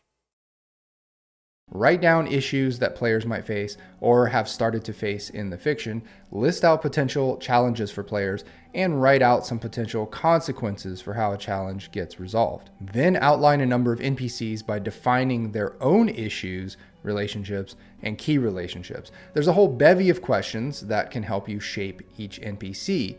You also want to create 1 to 3 factions, which come with a more definitive list of questions to answer, as well as a good number of tables that actually answer those questions with a quick roll of the dice. But here's my favorite part. Actually, it's 2 favorite parts. The first is if you don't feel that your list of challenges is enough, you can add 1 or 2 secret issues that the PCs will eventually find out about. This is just a fun way to build in surprise and chances for players to creatively problem solve. Sorry. Okay. I'm just trying to figure out what's different from secrets in the sense of how you wouldn't just do this, I guess. I mean, it's good to have as a suggestion, of course, but look through the issues for the NPC survivors who live with the PCs and the issues for the Haven. If you can see enough potential challenges as it is, you don't need to do anything. But if you want, you can add 1 or 2 secret issues. These are issues the PCs do not know about yet. Don't give secret issues to more than 1 or 2 NPC survivors. You can't tell me what to do. If too many of them have secrets, the PCs could become paranoid and start purging the NPC survivors. You can't tell me what to do. That sounds great. I mean, yeah, I think secrets, though, is this not just a part of the creation of NPCs, you know? Not everything is going to be known about them, and there are going to be things that you, are going to give them that are things that they can find out, while things happen, / if something happens in a certain way, potentially. But I mean, again, it's not a bad suggestion, right? Like it's fine to have inside of the text. And it's good to have as an example because somebody might go, "Oh, I wasn't thinking about that," right? It's never a bad thing to have a lot of options. Never really got into The Walking Dead. I like the Telltale games, however. Yeah, I watched The Walking Dead for like 4 seasons, and then everything got really boring. And I was in college, and I started playing D&D, and that was way more fun. Um, so yeah. Telltale games, though, those are fantastic. I watch people play them a lot. Problem solve. Secret issues for a haven or HQ include things like a secret entrance, contaminated food, zombie swarms tucked away somewhere, things you can spring on them in the worst possible moment, or if and when they are clever enough to work it out for themselves. The second thing that really lights my fire here is the guidance on how to write these challenges. First of all, you can make challenges that are associated with different things. There are challenges associated with the haven and ones associated with a faction and with PCs and NPCs. Mix major and minor challenges together into your lists. That way the tempo and energy of the threats and problems remain unpredictable and interesting. These just sound like, you know, encounter things that you should, like, in general, it would be encounter things that you would kind of do. Now, I don't know, it's been a hot minute since I've read the DMG for 5e. So potentially there's not a lot in there for this kind of thing. So it might be good as a oh,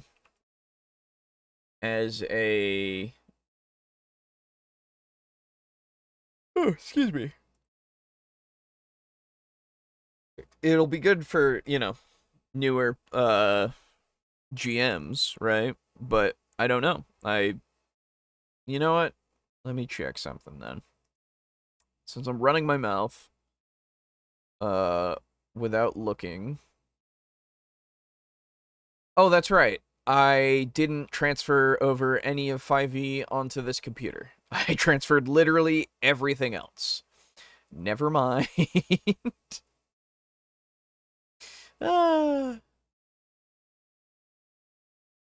That's not an excuse, though. I will go and look up 5e DMG PDF. There we go. Any flip is my friend. By the way, for no particular reason whatsoever, do you like cordyceps zombies or regular viral zombies better? Good question. Good question. I don't really have a preference, but cordyceps zombies are cool in design. Why is this making noise? They're way cooler in design a lot of the time because of the way that fungi looks. But they're also really cool designs for viral, so I'm not really sure. Yeah, no, you know what? I think I would go with cordyceps zombies. They're cooler. 4 seasons, you got farther than I did. Fair enough. I watched Boo play the Telltale games. It's too bad he didn't finish it. Yeah, fair. Let's go with, like, running the game, I guess. No, I just want, like, an encounter, you know? Oh, adventurous environments? No. Creating adventures? There we go. Creating encounters, 81. Let's see. Oh, not 8, 81. There we go. So this is page 81 of your Dungeon Master's Guide for 5e. Creating encounters. When players don't know what they're supposed to do in a given encounter, anticipation and excitement can quickly turn to boredom and frustration. A transparent objective alleviates the risk of players losing interest. Oh, interesting. For example, if the overall story of your adventure involves a quest to deliver a priceless relic to a remote monastery, yeah. Some players might create their own objectives, which is to be expected and encouraged. These are sample objectives. Then they go with combat encounters. See how difficult they are. Fun combat encounters. Random encounters. Interesting. I'm not seeing...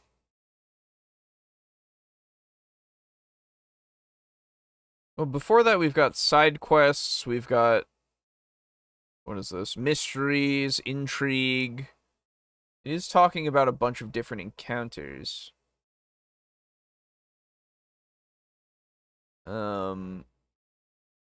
Event-based adventure and published adventures and adventure structure with beginning, middle, and end types. Techno zombies are best zombies. That's true. Techno zombies, cyber psychosis zombies are sick. Resistance is futile. True.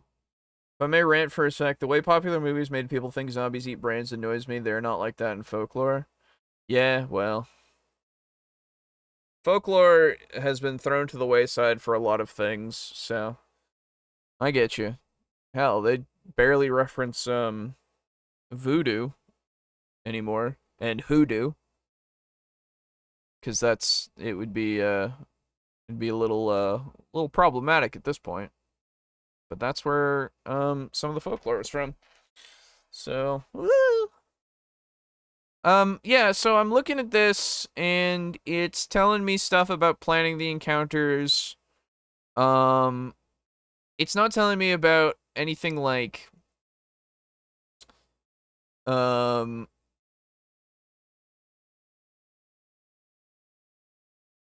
not telling me anything about, like, oh, mix up your encounters and stuff. So, that's fair enough. The 5e1 doesn't seem like it has as useful of a thing for newer players, necessarily. But then again, that one does have... who do you do? That one does have stuff for that specifically, and it is more combat-focused, and that does feel relevant. But then again, in the role-playing section, it might be that I might have missed in other sections that aren't just that part. So I won't discount that it might have more useful information. But let's continue on. Scratch out the ones that don't seem like fun. Just kill your bad ideas before they hatch at the table. Be concrete and simple. Don't get poetic with the list here. It just needs to be easy to read, recall, and deliver at the table. Sure. Don't write challenge lists for every last thing in the game. Just focus on a few PCs, NPCs, and elements in the story. And here's the most important part. These are the 3 most important words in the entire book. Don't plan solutions. This is a huge lesson for new GMs, as well as for ones who have played a long time but subscribe to traditional pre-written adventures. The job as the GM is to come up with interesting problems and to let the players have fun hatching solutions. You know, that is actually a great thing to have. That is actually something that I would point to, that I would just say, in general, I mean, we've talked about it multiple times, where it's just, one, it makes it a lot easier for you when you're coming up with stuff to not have to worry about exactly how they're supposed to get through an encounter or a situation. You can come up with ideas as to how it would work, but you don't have to have anything concrete, right? Because they won't necessarily do exactly what you're thinking of doing, but you give them elements, right? Of this is something that you could do this way, right? So you do make a solution, but you don't need to make many, and you don't need to be just rigid about, making it, that specific one, right? Zombies were just undead labor workers to work 24/7 without food or sleep. Yeah, man. It's crazy. It's good stuff. Look into folklore, everybody. It really does give a lot of ideas and cool stuff. It's why I do the Project Astatine the way that I do. I like using folklore. This is especially applicable to a modern day survival horror game where it's not a stretch to ask players to basically put themselves in their PC shoes and think their way out of problems. There's actually more guidance on challenges later in the chapter, how to activate the challenge, how there will eventually be multiple active challenges going on at the same time, how to escalate a challenge if players don't tend to them, and how to leverage supply shortages here and there, even though the game doesn't officially have mechanics for tracking things like ammo or gasoline. The rest of So, this all sounds good, but without, you know, too much knowledge of the actual books, it doesn't mean a lot, but it does pique my interest into looking into this system. So I guess that's really the goal, which is good. So I'm all for it. this chapter does its due diligence in terms of delivering great GM advice, but nothing is as impactful as the concept of listing challenges tied to specific people and things and tracking those on a GM sheet. It's as brilliant as it is simple. Cyberpunk Red came out in 20. Oh, okay. Sorry. For a second I was confused, but we're good. 2020, and over the years really polarized people. In one camp, you have the folks who have learned the sort of crunchy rules and embraced all the supplements and free monthly releases, and really just chose to adopt this game as their choice for Cyberpunk, warts and all. Then in the other camp, there's this vocal minority online screaming at the tops of the mountains about how broken and unplayable this game is. I've run this game myself, I've reviewed it on this channel. It's probably not my favorite game of all time, but I've got to say, the loud detractors online really overreact about the negative aspects of this game. Whoa, that's crazy. You're telling me that people get real up in arms about a new system, like, to the point where they yell about it real constantly? That's insane. Whoa. Thing that is completely unassailable is the 50-page GM section. It's almost like 40 is a fine system, and it doesn't really deserve all the hate that it gets. Anyway, it's just something, that's a random thought. Which is thorough and unique. The advice packed into the 50 pages of this chapter is pretty dense, and it generally stays quite focused on the cyberpunk genre. But here's where the genius kind of starts. This breakdown for developing story beats. Beats are just points in a plot, and it's a term that you'll encounter a lot in script writing classes. The ultimate goal of drafting out a beat chart or basic session framework is pacing. It says here that one beat should be about 30 minutes of gameplay. And with that in mind... Oh boy, yeah, I don't know, man. Things take as long as they take sometimes, right? Like, I don't know if I could time things right, you know? I kind of like going with the flow a lot of the times, to make it feel like it's going somewhere naturally, you know? And I base it more off of what the players want and what they're doing, rather than the timing that I might need for a good beat, quote unquote, you know? It feels way more like, I don't know, it feels way more personal when I make it so that the players have the, they control the tempo, if you will. So, I don't know. I guess 40k servitors are techno zombies for labor. True, actually, yes. Very true. People overreacting on the web. You think so? He said with heavy sarcasm. Yeah, well. Also, I don't know about this vocal minority that he's talking about. I guess I don't run in those circles, because I've never heard anybody going that this is a broken game. So, dunno. Here's where some of the magic happens. There are 10 specific beat examples for a hook that a GM could use. You see these all the time in TV shows, movies, and books. And those sources are, in fact, where the author was inspired for these. Then for the cliffhanger beat, there are 13 examples. Cliffhangers in this context are defined as a contest whose outcome is in doubt up to the very end. I guess in RPG terms, this is an encounter where dice get rolled and characters take damage or potentially lose something valuable. The third kind of beat is development, which is a sort of vague term, which is why there are 29 examples written out for this beat. But the objective for all of them is the same, to move the plot ahead without any physical conflict. The many examples of development beats are huge for inspiring GMs to think outside of combat as the main way to play this game, or any RPG really. It's a perpetual problem created by games like 5th edition Dungeons & Dragons that everybody at the table regards combat as the solution to all problems. You know, he's not wrong. He's not wrong when something is very combat heavy, at least in presentation, people are going to look at a game to be more combative, and that's how you take care of a lot of problems. It does take experience and a different mindset to kind of overcome things without going straight to combat, especially if you're transitioning from D&D combat heavy RPGs to something like a Cyberpunk or a Call of Cthulhu or a Delta Green or anything that's got combat that's a little more fast, heavy, and can be potentially deadly, and not always the best idea. It takes them a second to kind of figure out, if you're newer, I suppose. And you haven't looked at / you haven't had the experience to think about things being not combat, right?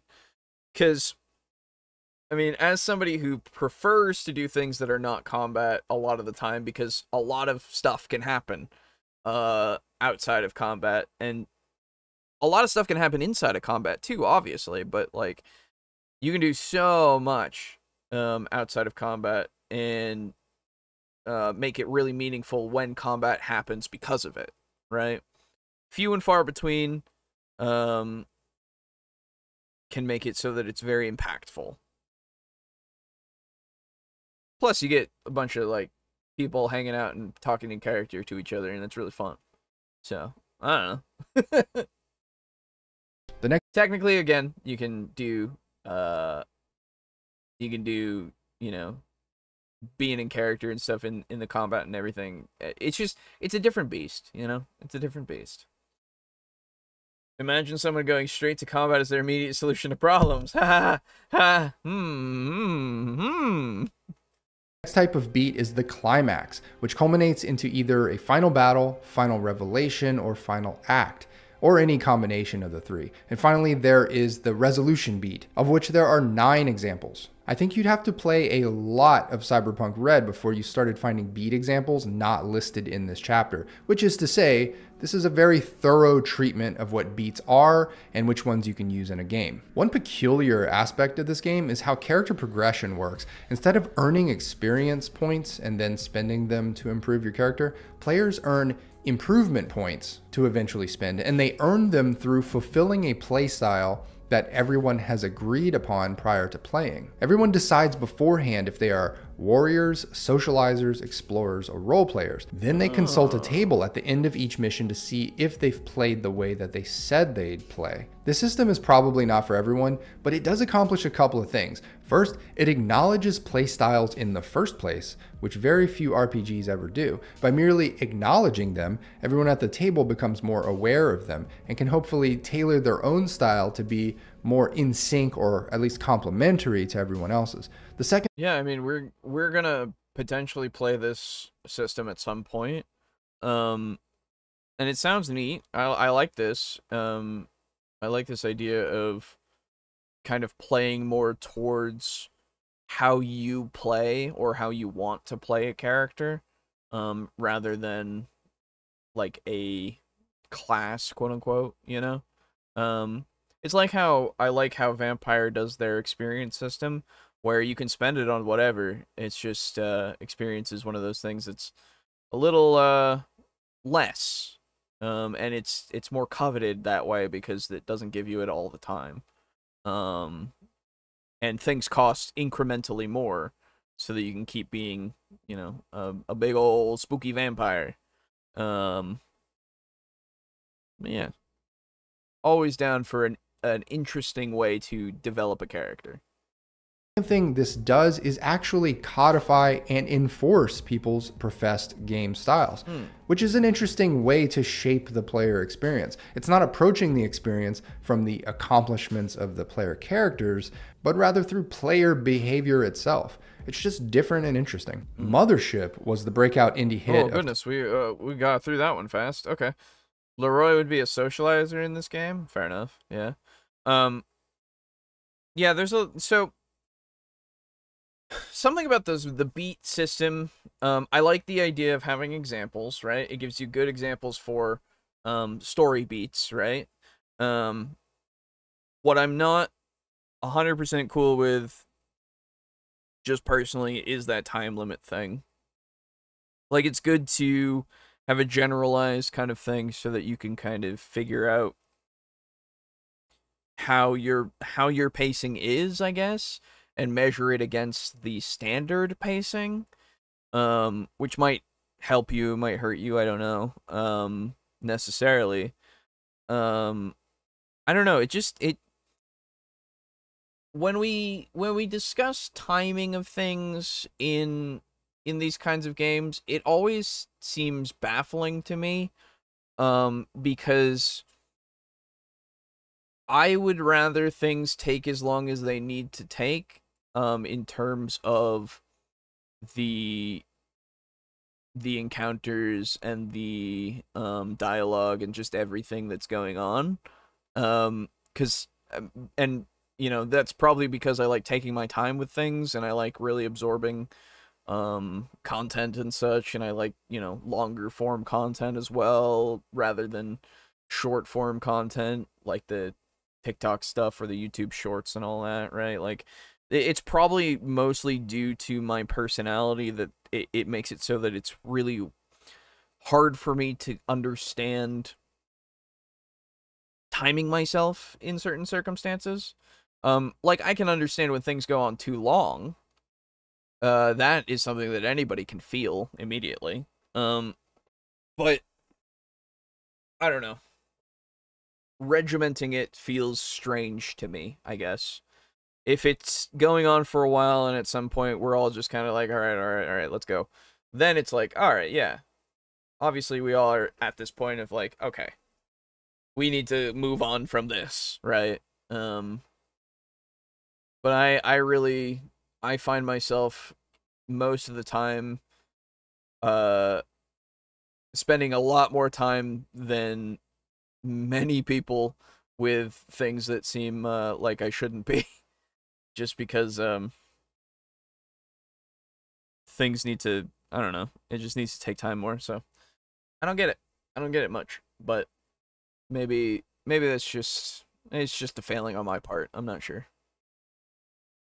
2021, with Tuesday Night Games raising $1.4 million on Kickstarter. This is not a huge amount of money when stacked up against the constant deluge of D&D 5e products that crowdfund huge Yeah, but money doesn't mean quality necessarily, so it's fine. Sums all year round. But for a scrappy, humble, staple-bound zine RPG that started off as a free download, this was pretty exciting to see. It's a survival horror game that heavily nods to the early Alien films, but is not shackled by the IP or the lore of Alien. The game itself comes as a player's guide that has all the rules, a bestiary with creatively portrayed space anomalies and enemies, cool, a ship design and combat guide, and of course, a game master's guide called the Warden's Operation Manual. The author of this guide, Sean McCoy, told me personally that he had a lot of pride in the work he did for this manual, and after reading through it a couple times, I think he has every right to be. It's a bit of a triumph. Let me show you my favorite aspects. I think the most striking and exciting thing about this GM guide is how it starts you off with a blank notebook and tells you exactly how to prep a session of the game from start to finish, even providing you with a suggested format in the notebook itself. Session 1 prep. Undertake a dangerous mission. Exterminate an otherworldly threat, but that's crossed out. Setting, religious compound ship. Transgression, ingesting an unknown substance. Omens, mysterious disappearances. Manifestations, alien creature. Banishment, giving it what it wants. Slumber, evolves into its more powerful form. Okay, so like, there so there's like this cult and its members are all talking or taking this sort of Eucharist like thing, which is like seating. Is that how you say that? Eucharist? Is that word? I've heard that word, I think. Eucharist.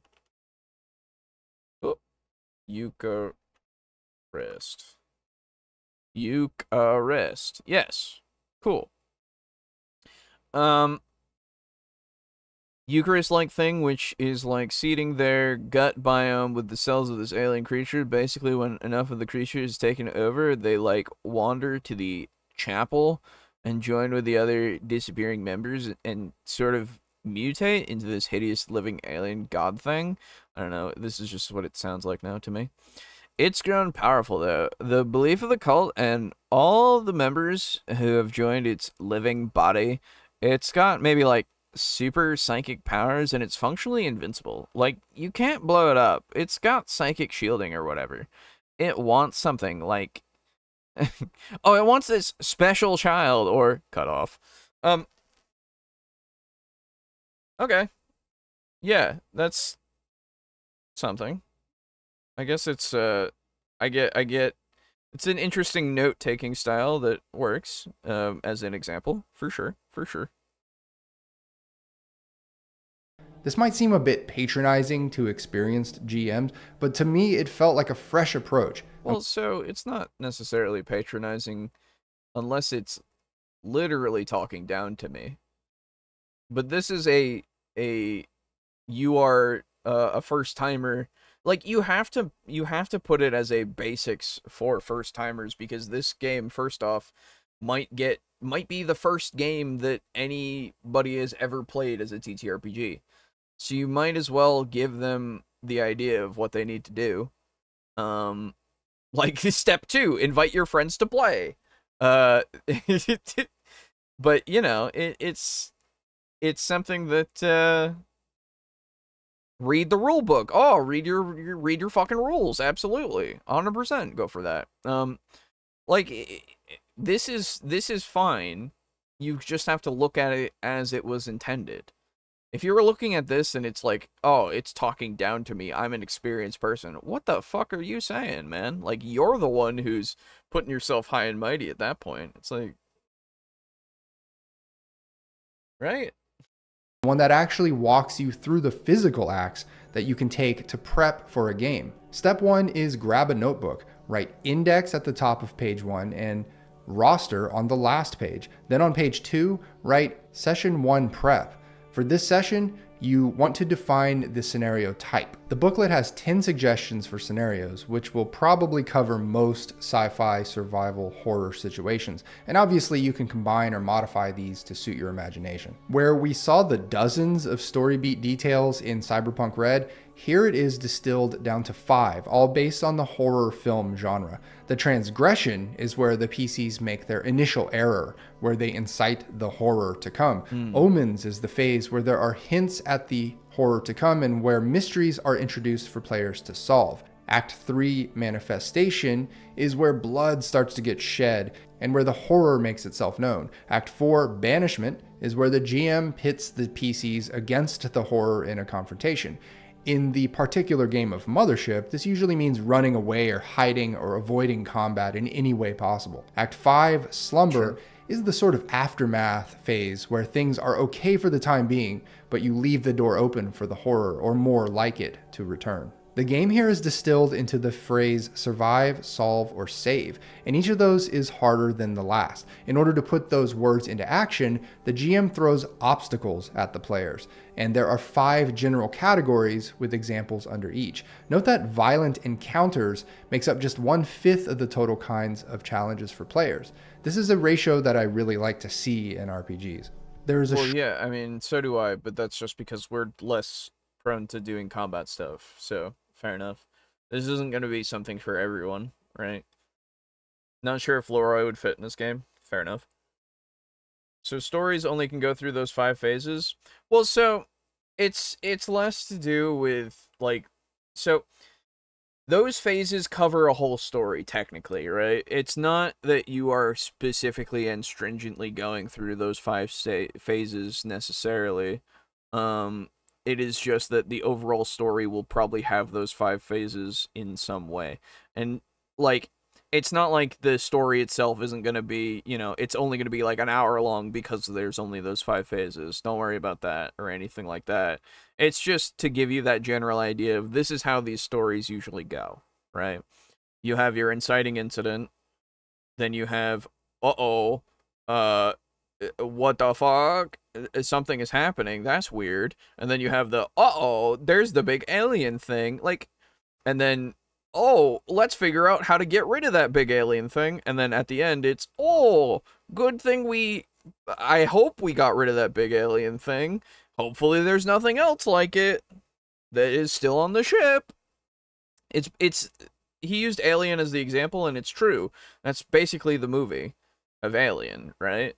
The spoilers for Alien. The initial incident, they all wake up and have to go to the planet.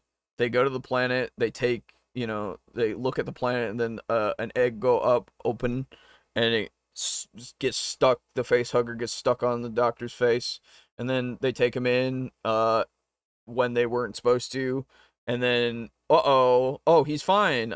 Oh no, there's an alien. And then, the alien got big and now it's starting to kill people. And then it's, we gotta kill this thing or get the fuck out of here. And then, we all died except one. And then, we got rid of it, It's just the same. Hopefully we'll never see that alien again, and then Aliens happens, and then we go, hopefully we'll never see those aliens again, and then Alien 3 happens, and then we go, that alien is still around here, that's crazy, and then we never had another Alien movie again.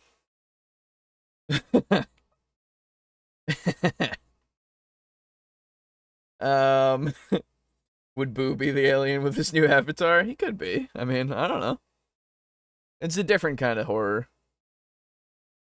Short but very effective discussion of puzzles, and I love the 6 points here that describe what makes a puzzle good.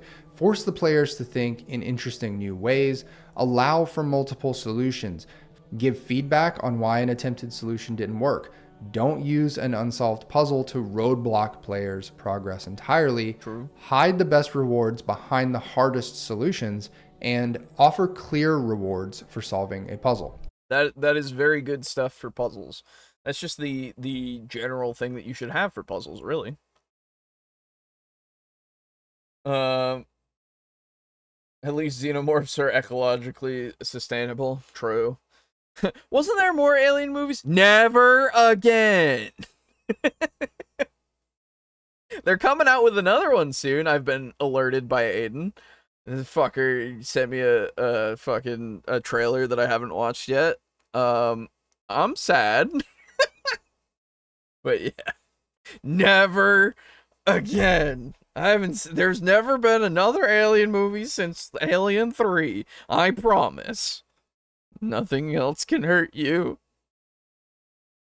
Just generally speaking, this guide knows where a lot of the rubber hits the road when people play Mothership, and that's in solving puzzles, whether it's on an abandoned space colony or derelict starship or ancient alien ruins, so it helps to have these resources. Back on the notebook that we started, the guide says to turn to a new page and put the name of a location at the top, then draw 10 boxes. Each of these boxes represents a location where a scene will take place, and they're connected by any and all conceivable means of getting from one place to another. Neat. The key here is that you're not meant to draw a floor plan. It's more like a story roadmap where different important scenes can take place. I really like this approach because I'm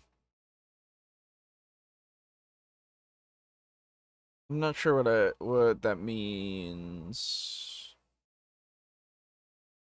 What's for one of the new students? Oh, okay. I see. So it's... Okay, this is kind of... Isn't this just, like, setting out how everything's gonna go?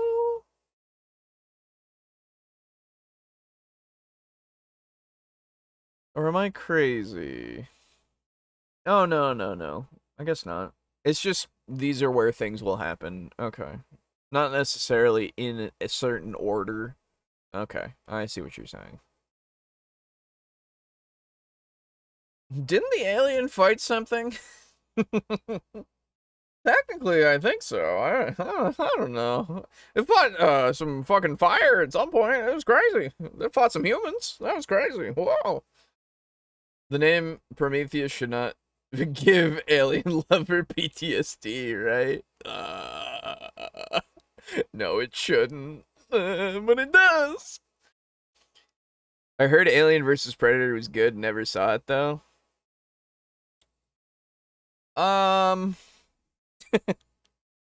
It's silly. I haven't watched it in a bit, to be fair. All I remember is that at the end, a fucking Alien Predator happens, and then Alien vs. Predator 2 is a movie, so. Sorry, spoilers.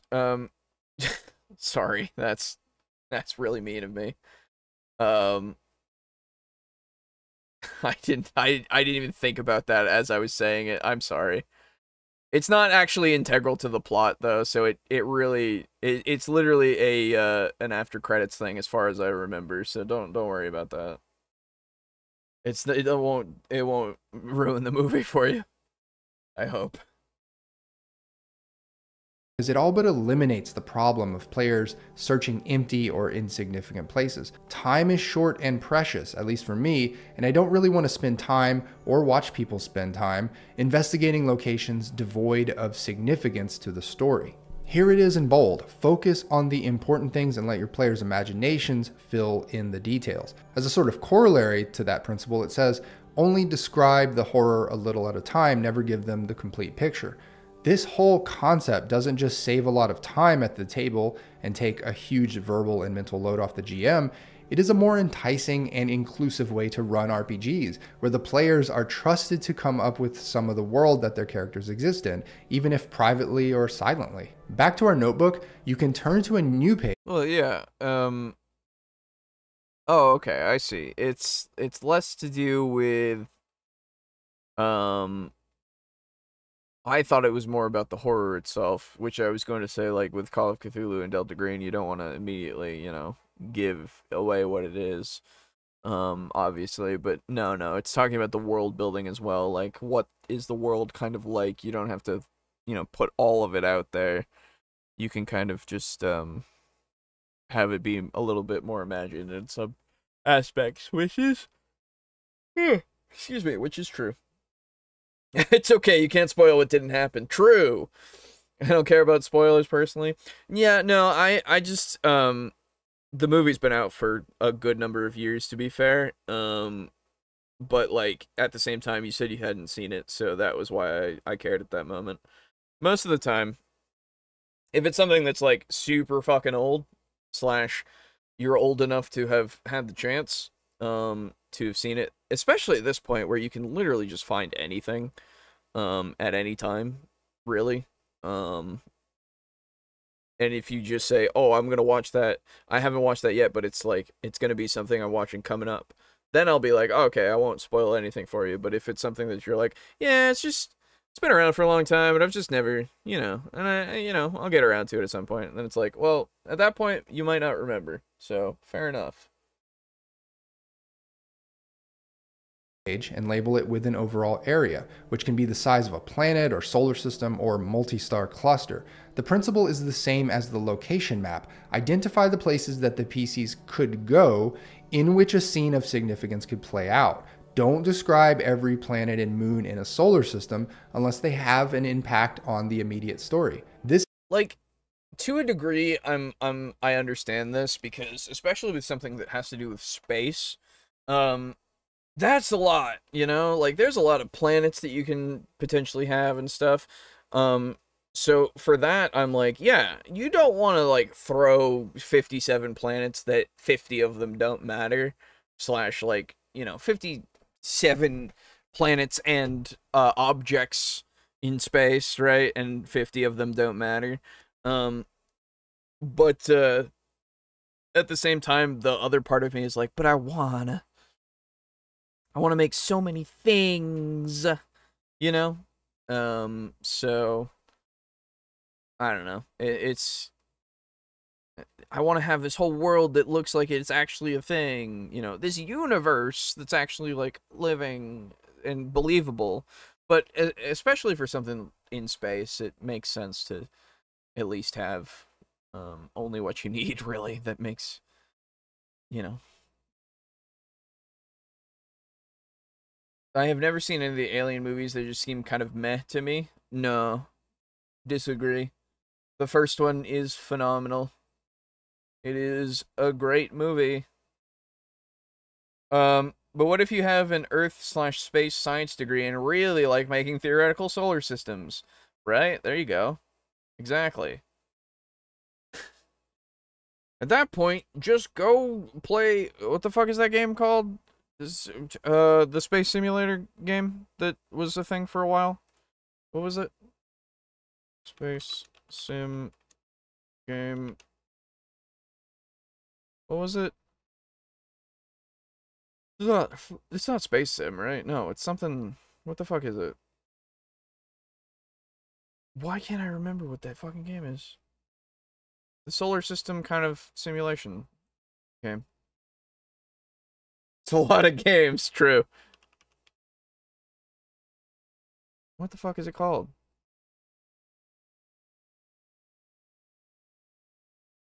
Well, it's not that.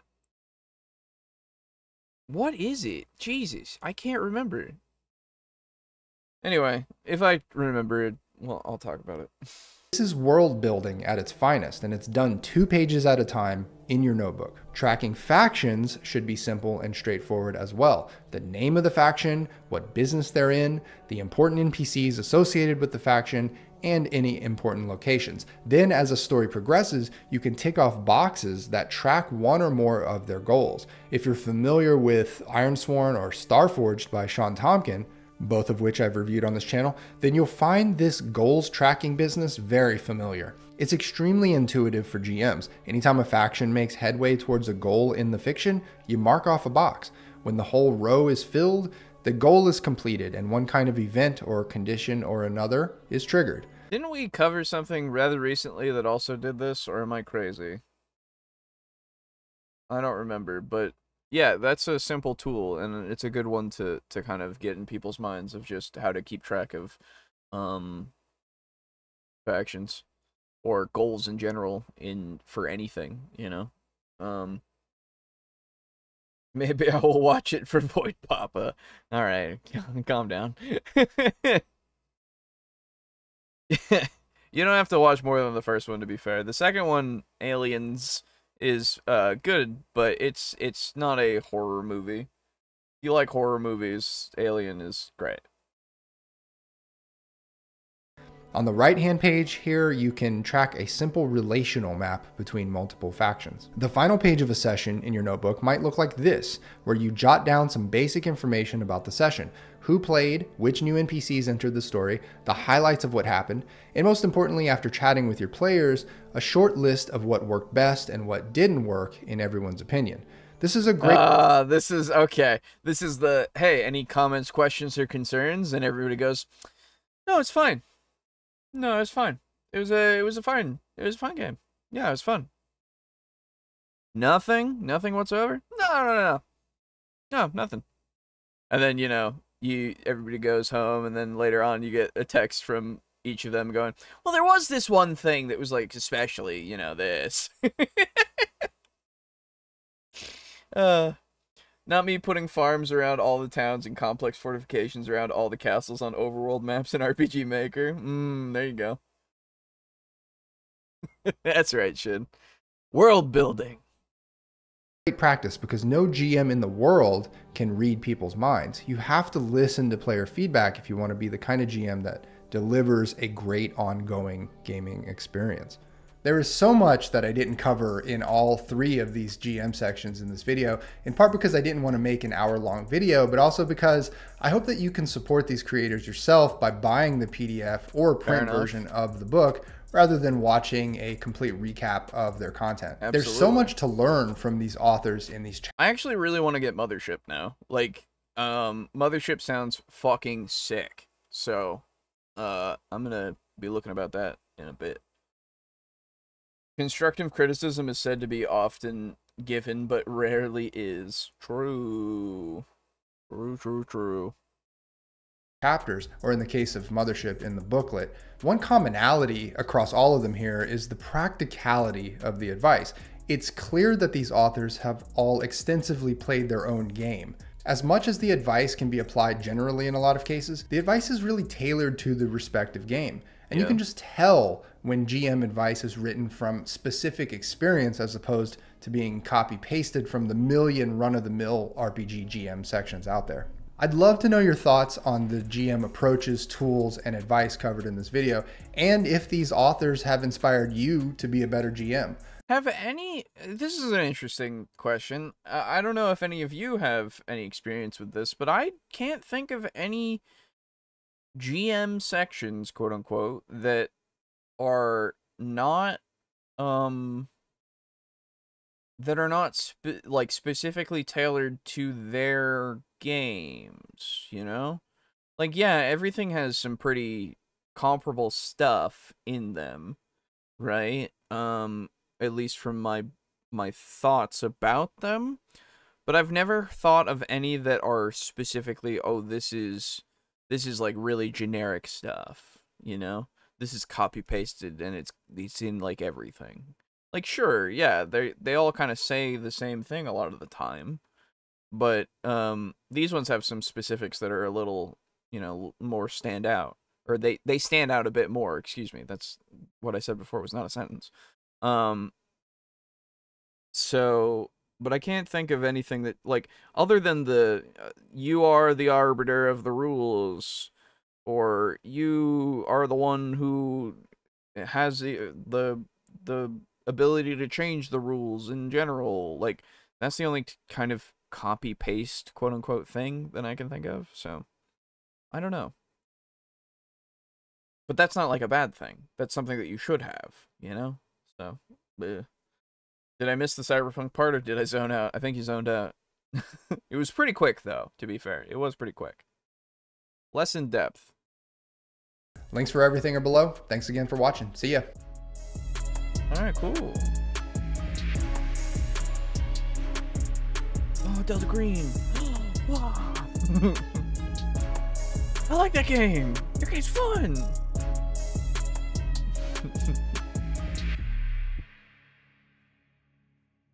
All right. So, I think those are good tools to utilize. Those are good things to have in general for everybody. I think more games should have some of those things. But the Mothership one, I think, is unique in the sense that it seems like it's really, really tailored to be from the ground up for any person to really pick up, especially if they're new. So I really want to get Mothership now. Looking at that art and stuff, again, I had heard about it, but I've never gotten it. So I don't know. Anyway, we did it, everybody. We did it. Wowee, we did it. Oh. Let's go to comments. Whoops, there we go. Let's go to comments, and we'll see if my voice dies. Everybody ready? All right. So, thank you to everybody for submitting your comments. Of course, as always, continue to do so. It's good. Anyway, not just because engagement, though that is nice. Also, submit your comments because I can read them and you can tell me things. All right. First off, accidentally stopped the recording. Very cool, me. Haha. Let's put that together in a bit. That makes me so mad. First off, we have Timothy. On last episode, the Broken Bards and No More Counterspells. Hey bros, still working on lore. In the meantime, man, the videos this week were weird. Not much more on that. Shout out to Shannon Verity for great comments. I'm hoping to hit the banter jackpot in my next lore dump. Sneak peek. It's a Galvin POV. Have a nice day. Thank you. And then of course Unit Rico on that same episode. Bards are neat. Kind of miss playing my death metal frontliner Goliath Bard. He's great. Also, while I like the idea of using different spells that make sense to try and counter spells, I really don't see why you couldn't just use counterspell and roleplay it the same way. True. Seriously, I've noticed this more and more with quite a few of the videos you guys have covered, where people seem to forget that the mechanics of the game are mostly there to facilitate the story. The flavor really shines when you fill in the blanks yourself. True. Edit. While they're not TTRPGs, I do like how Warhammer Fantasy / the Old World and Middle Earth SBG... Middle Earth SBG... Why can't I think of what that means? Handle spellcasting and unbinding / resisting them. The person casting the spell makes their roll to see if they cast successfully, and if they do, that same roll... Oh, it's the miniature game. Gotcha. That same roll is... then whatever the defending character needs to meet / beat. Not sure how well it'd translate to D&D, but it might be interesting to try over this DC save system that most, if not all, spells have now. Edit 2. Dang it. Every time I write down a point that's this comment, I get to the part of the VOD where you guys make the exact argument. True, and yes. Thank you for the comment, Rico. Yeah, no, you're right. I think it's really weird. The counterspell arguments that we always see now with it, or not that we always see, to be fair. It's not that prevalent, but whenever we see a big counterspell is bad, dispel magic is bad argument, it's really just a mechanic or a mechanics argument only. It's completely forgetting the fact that this game also has that narrative element that you can utilize and shape the way that these spells look and work and make the story feel like, you know? So, I don't know. Anyway. Okay. Verity comments. I wanted to try writing a normal comment, but I don't have that much to say this time. Counterspelling seems fine to me as it is, even if it is an auto-include. I did see a comment on the D&D Beyond page for counterspelling, calling it overpowered for being able to block higher-level spells with a third-level spell slot. I don't know enough about 5e to say anything about the balance on that, but you do have to pass a reasonably high DC with just an ability check for that, so it's not like it's guaranteed. True. If anything, I actually like that it brings high-level casters back down to the realm of mortals. Even at level 2, they're not too big for the world as long as it's possible for enough low-level casters to get together and lock them down. Hero or villain, they'll have to engage with the world and overcome adversity to get what they want. If they go full murder hobo, the world has recourse against them. Getting people to respect the world they live in is something I'm about after all. True. I actually do like the idea of getting wild magic involved, though, not just because it would be epic or whatever, but because you're disrupting the structure of a spell. And I feel like it would make sense for there to be a potential risk involved with that. Like, you can't stop the spell from going off as intended, but the magical energy that was already channeled has to go somewhere. If you stop the spell properly, you can dissipate the energy safely, but there's a chance you'll fumble at that stage and lose control of it, with unpredictable results. To represent that, maybe if your roll matches the exact DC to dispel something, it could count as an imperfect interruption that causes a wild magic surge for the caster of the spell you dispelled. Something like that would be cool, in my opinion. Okay, that's all I've got. I suppose this is an okay length. I don't know how to wrap this comment up smoothly, so I'll end it abruptly. Thank you.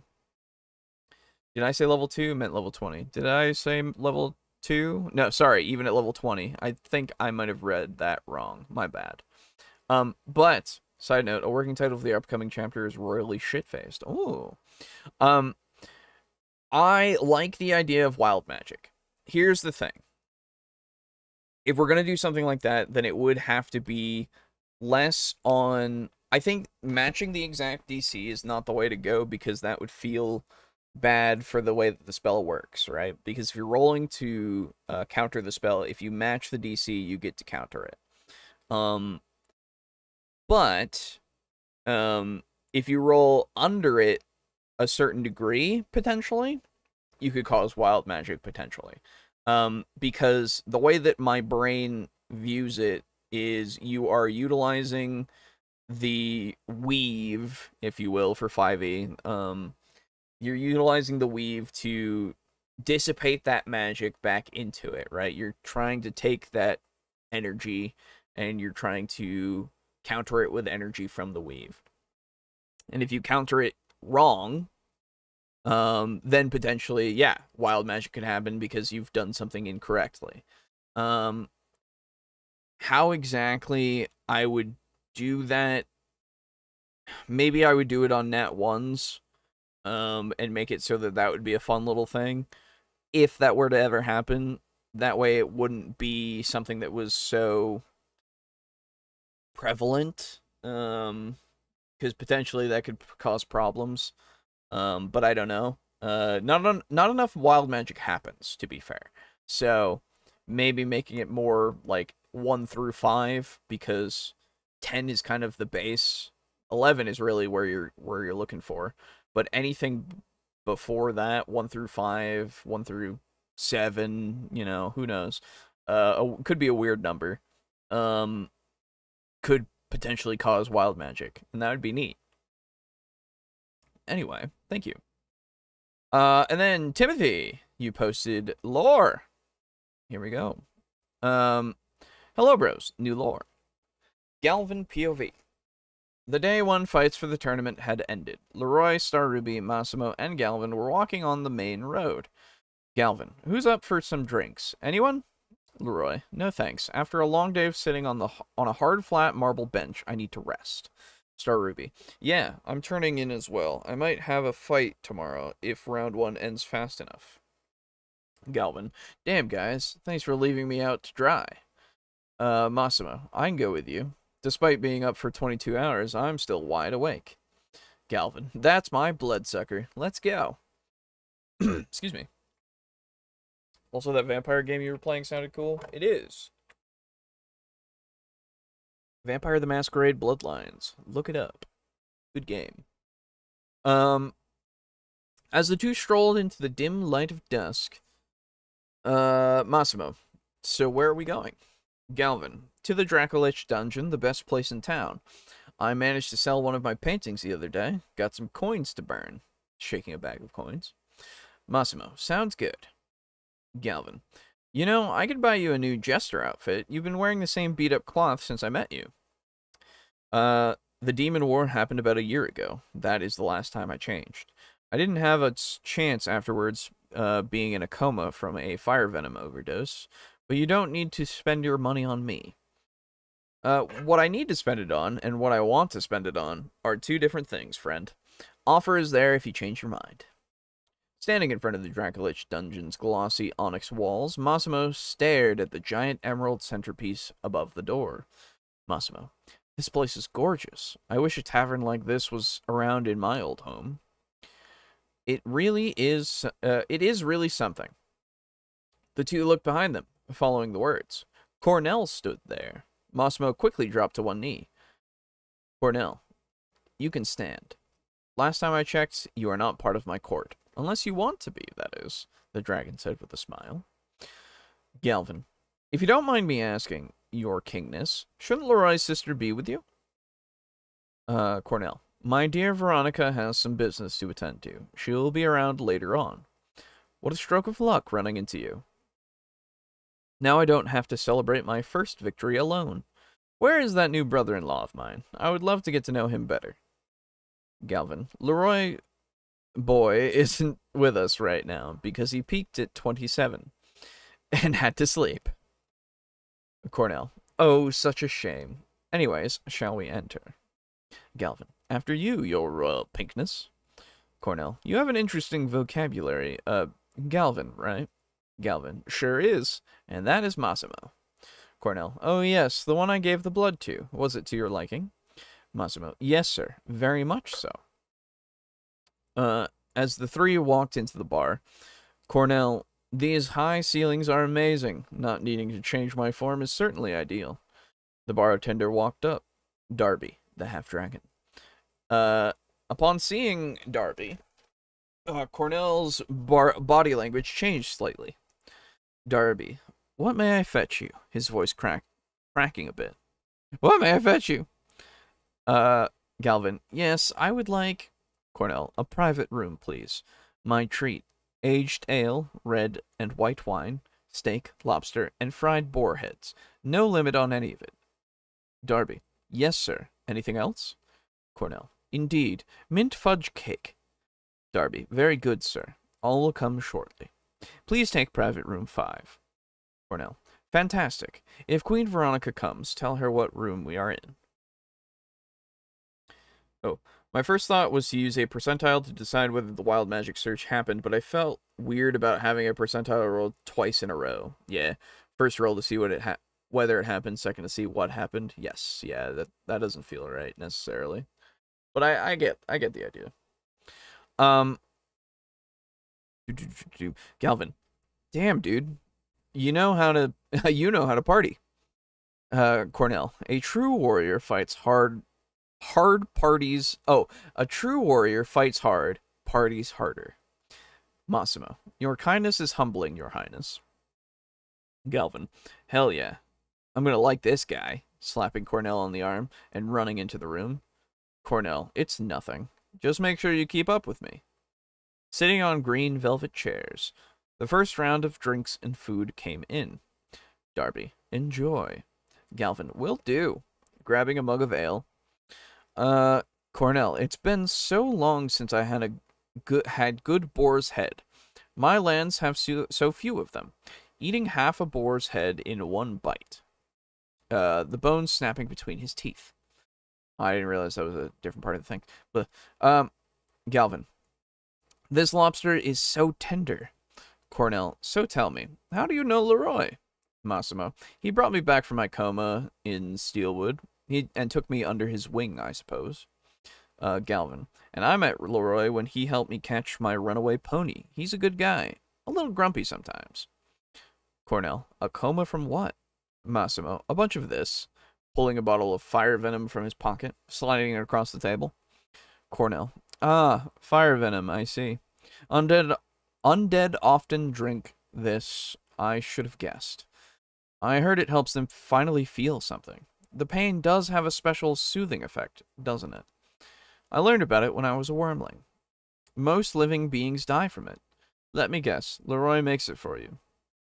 Massimo, yes, sir. Do you want some? Cornell, how nice of you to ask, but it would take much more than you have to affect a dragon such as I. Besides, about 10 more of these cakes sound better right now. Tossing it back to Massimo. 2 hours of heavy drinking and eating later. Galvin. Hick. So, where did your pink ass come from anyway? Massimo. Galvin, you're talking to a king, dumbass. Galvin. What? He's a bro. He bought us a whole brewery's worth of booze. I don't think that formal shit matters. Cornell. The tabaxi is right. My brother-in-law's friends are my friends. Lifting his tipsy head from the table, letting out a burp that shook the room. Pardon me. Galvin. Spill, where are you from? Cornell. It's a normal story, really. My egg was placed on a small island in the East Sea. I hatched in the middle of a mint field. That's most likely where my love of mint comes from. The taste of my childhood. As for my mother and father, pink dragons only raise their young for a few weeks, so I didn't know them long.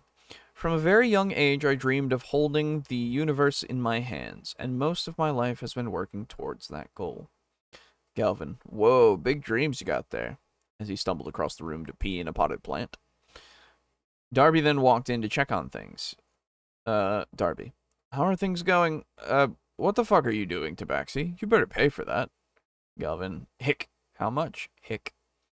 Darby, it's at least 12 platinum to replace the plant. Galvin, what? I don't got that. Massimo, then why are you still peeing in it? Cornell, nonsense. Put the plant on my tab. Darby, okay, will do. Ugh, need anything else? Galvin, hick, more refills, please. Hick, falling on his face on the way back to the table. Cornell, before you do that, may I take you in the hallway, bartender? Darby, yes, sir. Cornell then pulled Darby into the far corner of the hall out of view. Cornell, did your father, Talathorn, enjoy the information you gave him after spying on me? Cornell's eyes looking sober and focused all of a sudden. Darby, how did you... Cornell, you think I wouldn't notice? Fine. Veronica will tell me what Talathorn knows when she gets done speaking to him tonight. Hear my warning. If you ever spy on me and my queen again, during the rest of our stay here, I will send your head to Talathorn in a box of horseshit.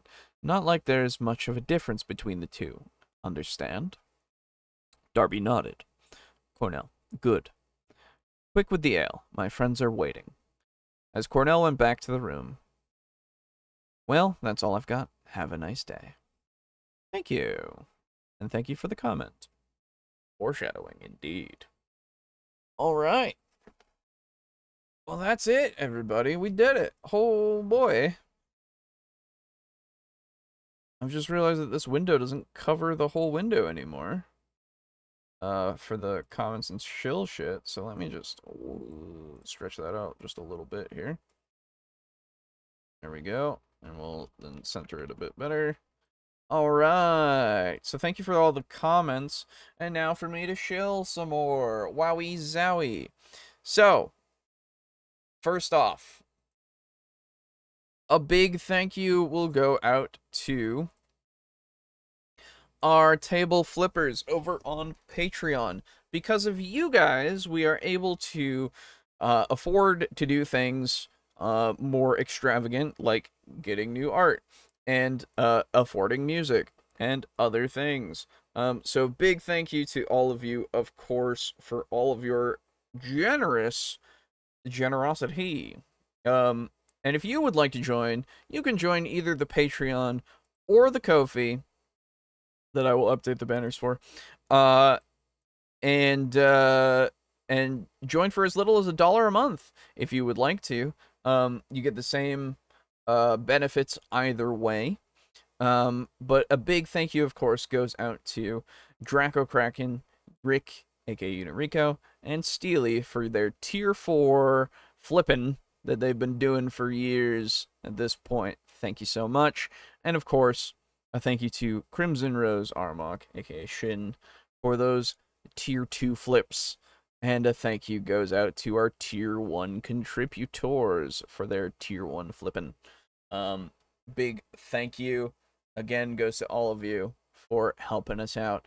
And again, if you like all of the new art that we've got, hey, go on over, go to TeePublic. You can get this shit on whatever you're feeling. I am definitely gonna go and get one of myself on a hoodie, because that shit will be sick, honestly, to me. I like that idea a lot. I plan on also putting a group thing of us together that isn't just this. It's going to be all of us standing together as well. I just got to put it actually together in an editor. So we'll see how that goes and if it looks all right. But regardless, go and get whatever you want through TeePublic if you want to. I can't force you because, as you know, I'm not your dad. I'm the dad of my cats. Also, of course, you can go over to our website, look at all the things that I've just talked about, as well as the things that I will talk about, of course, and get our custom dice. Wowie zowie, look at those dice. They're right there for you to roll if you buy them. Go do so. And of course, I'm not your dad. Still early enough for me to go for a walk. If everything suddenly stops existing, you'll know this was a bad idea. Fair enough. Thank you. Nothing to worry about, I'm sure. Yes. Last but not least, as you can see in the corner, we are partnered with Humble Bundle. And if you Use the link in our description and buy whatever you want through Humble Bundle. You will support both us as well as Tabletop Alliance, a charity that is also in the description, so you can find out about their charity works that they do. Right now we've got some map stuff that you can get. That's pretty cool. For some TTRPG stuff. My brain couldn't handle what the fuck I was saying for a second. Other than that, we've got other bundles that you can look through. I don't actually know if there are any other book bundles at the moment for TTRPG stuff, but let's just check really quick. Oh, there's some Godzilla fucking comics. There you go. Ooh, that's cool. By IDW. So there you go. But other than that, the other stuff is software, I assume, for making those maps. Yeah, it is. Oh, and there's some Pathfinder 2e Fantasy Ground experience right there. There you go. So get whatever you fucking want through that if you want. But yeah, other than that, whatever it may be, go for it if you wish. Anyway, thank you all for hanging out with me. Thank you all for enduring the show, of course, as you always do. Join us next week for more talking about TTRPG stuff. Hopefully we'll see if we can get to those 44 rules if we're all together again. Otherwise, we'll see what we got. There's always something to look at. There's always something. Enjoy the VOD when it comes out. Like it, comment on it, share it with your friends, I guess, if you want. Share it with your grandma if she's fine with somebody saying horrible curse words. And tell people about the new stuff at TeePublic, and if they want a cool ass thing, and maybe they'll get that on a thing and not know what it means, and it'd be kind of funny if they got one of our faces on like a shirt or something, and they just went, I like it, and then they just don't know what it's from. That would be kind of funny. Anyway, all right. See you next week, and during the week, because I'm off this week, so I'm gonna be doing stuff. Anyway, goodbye. Goodbye. Go on. Goodbye.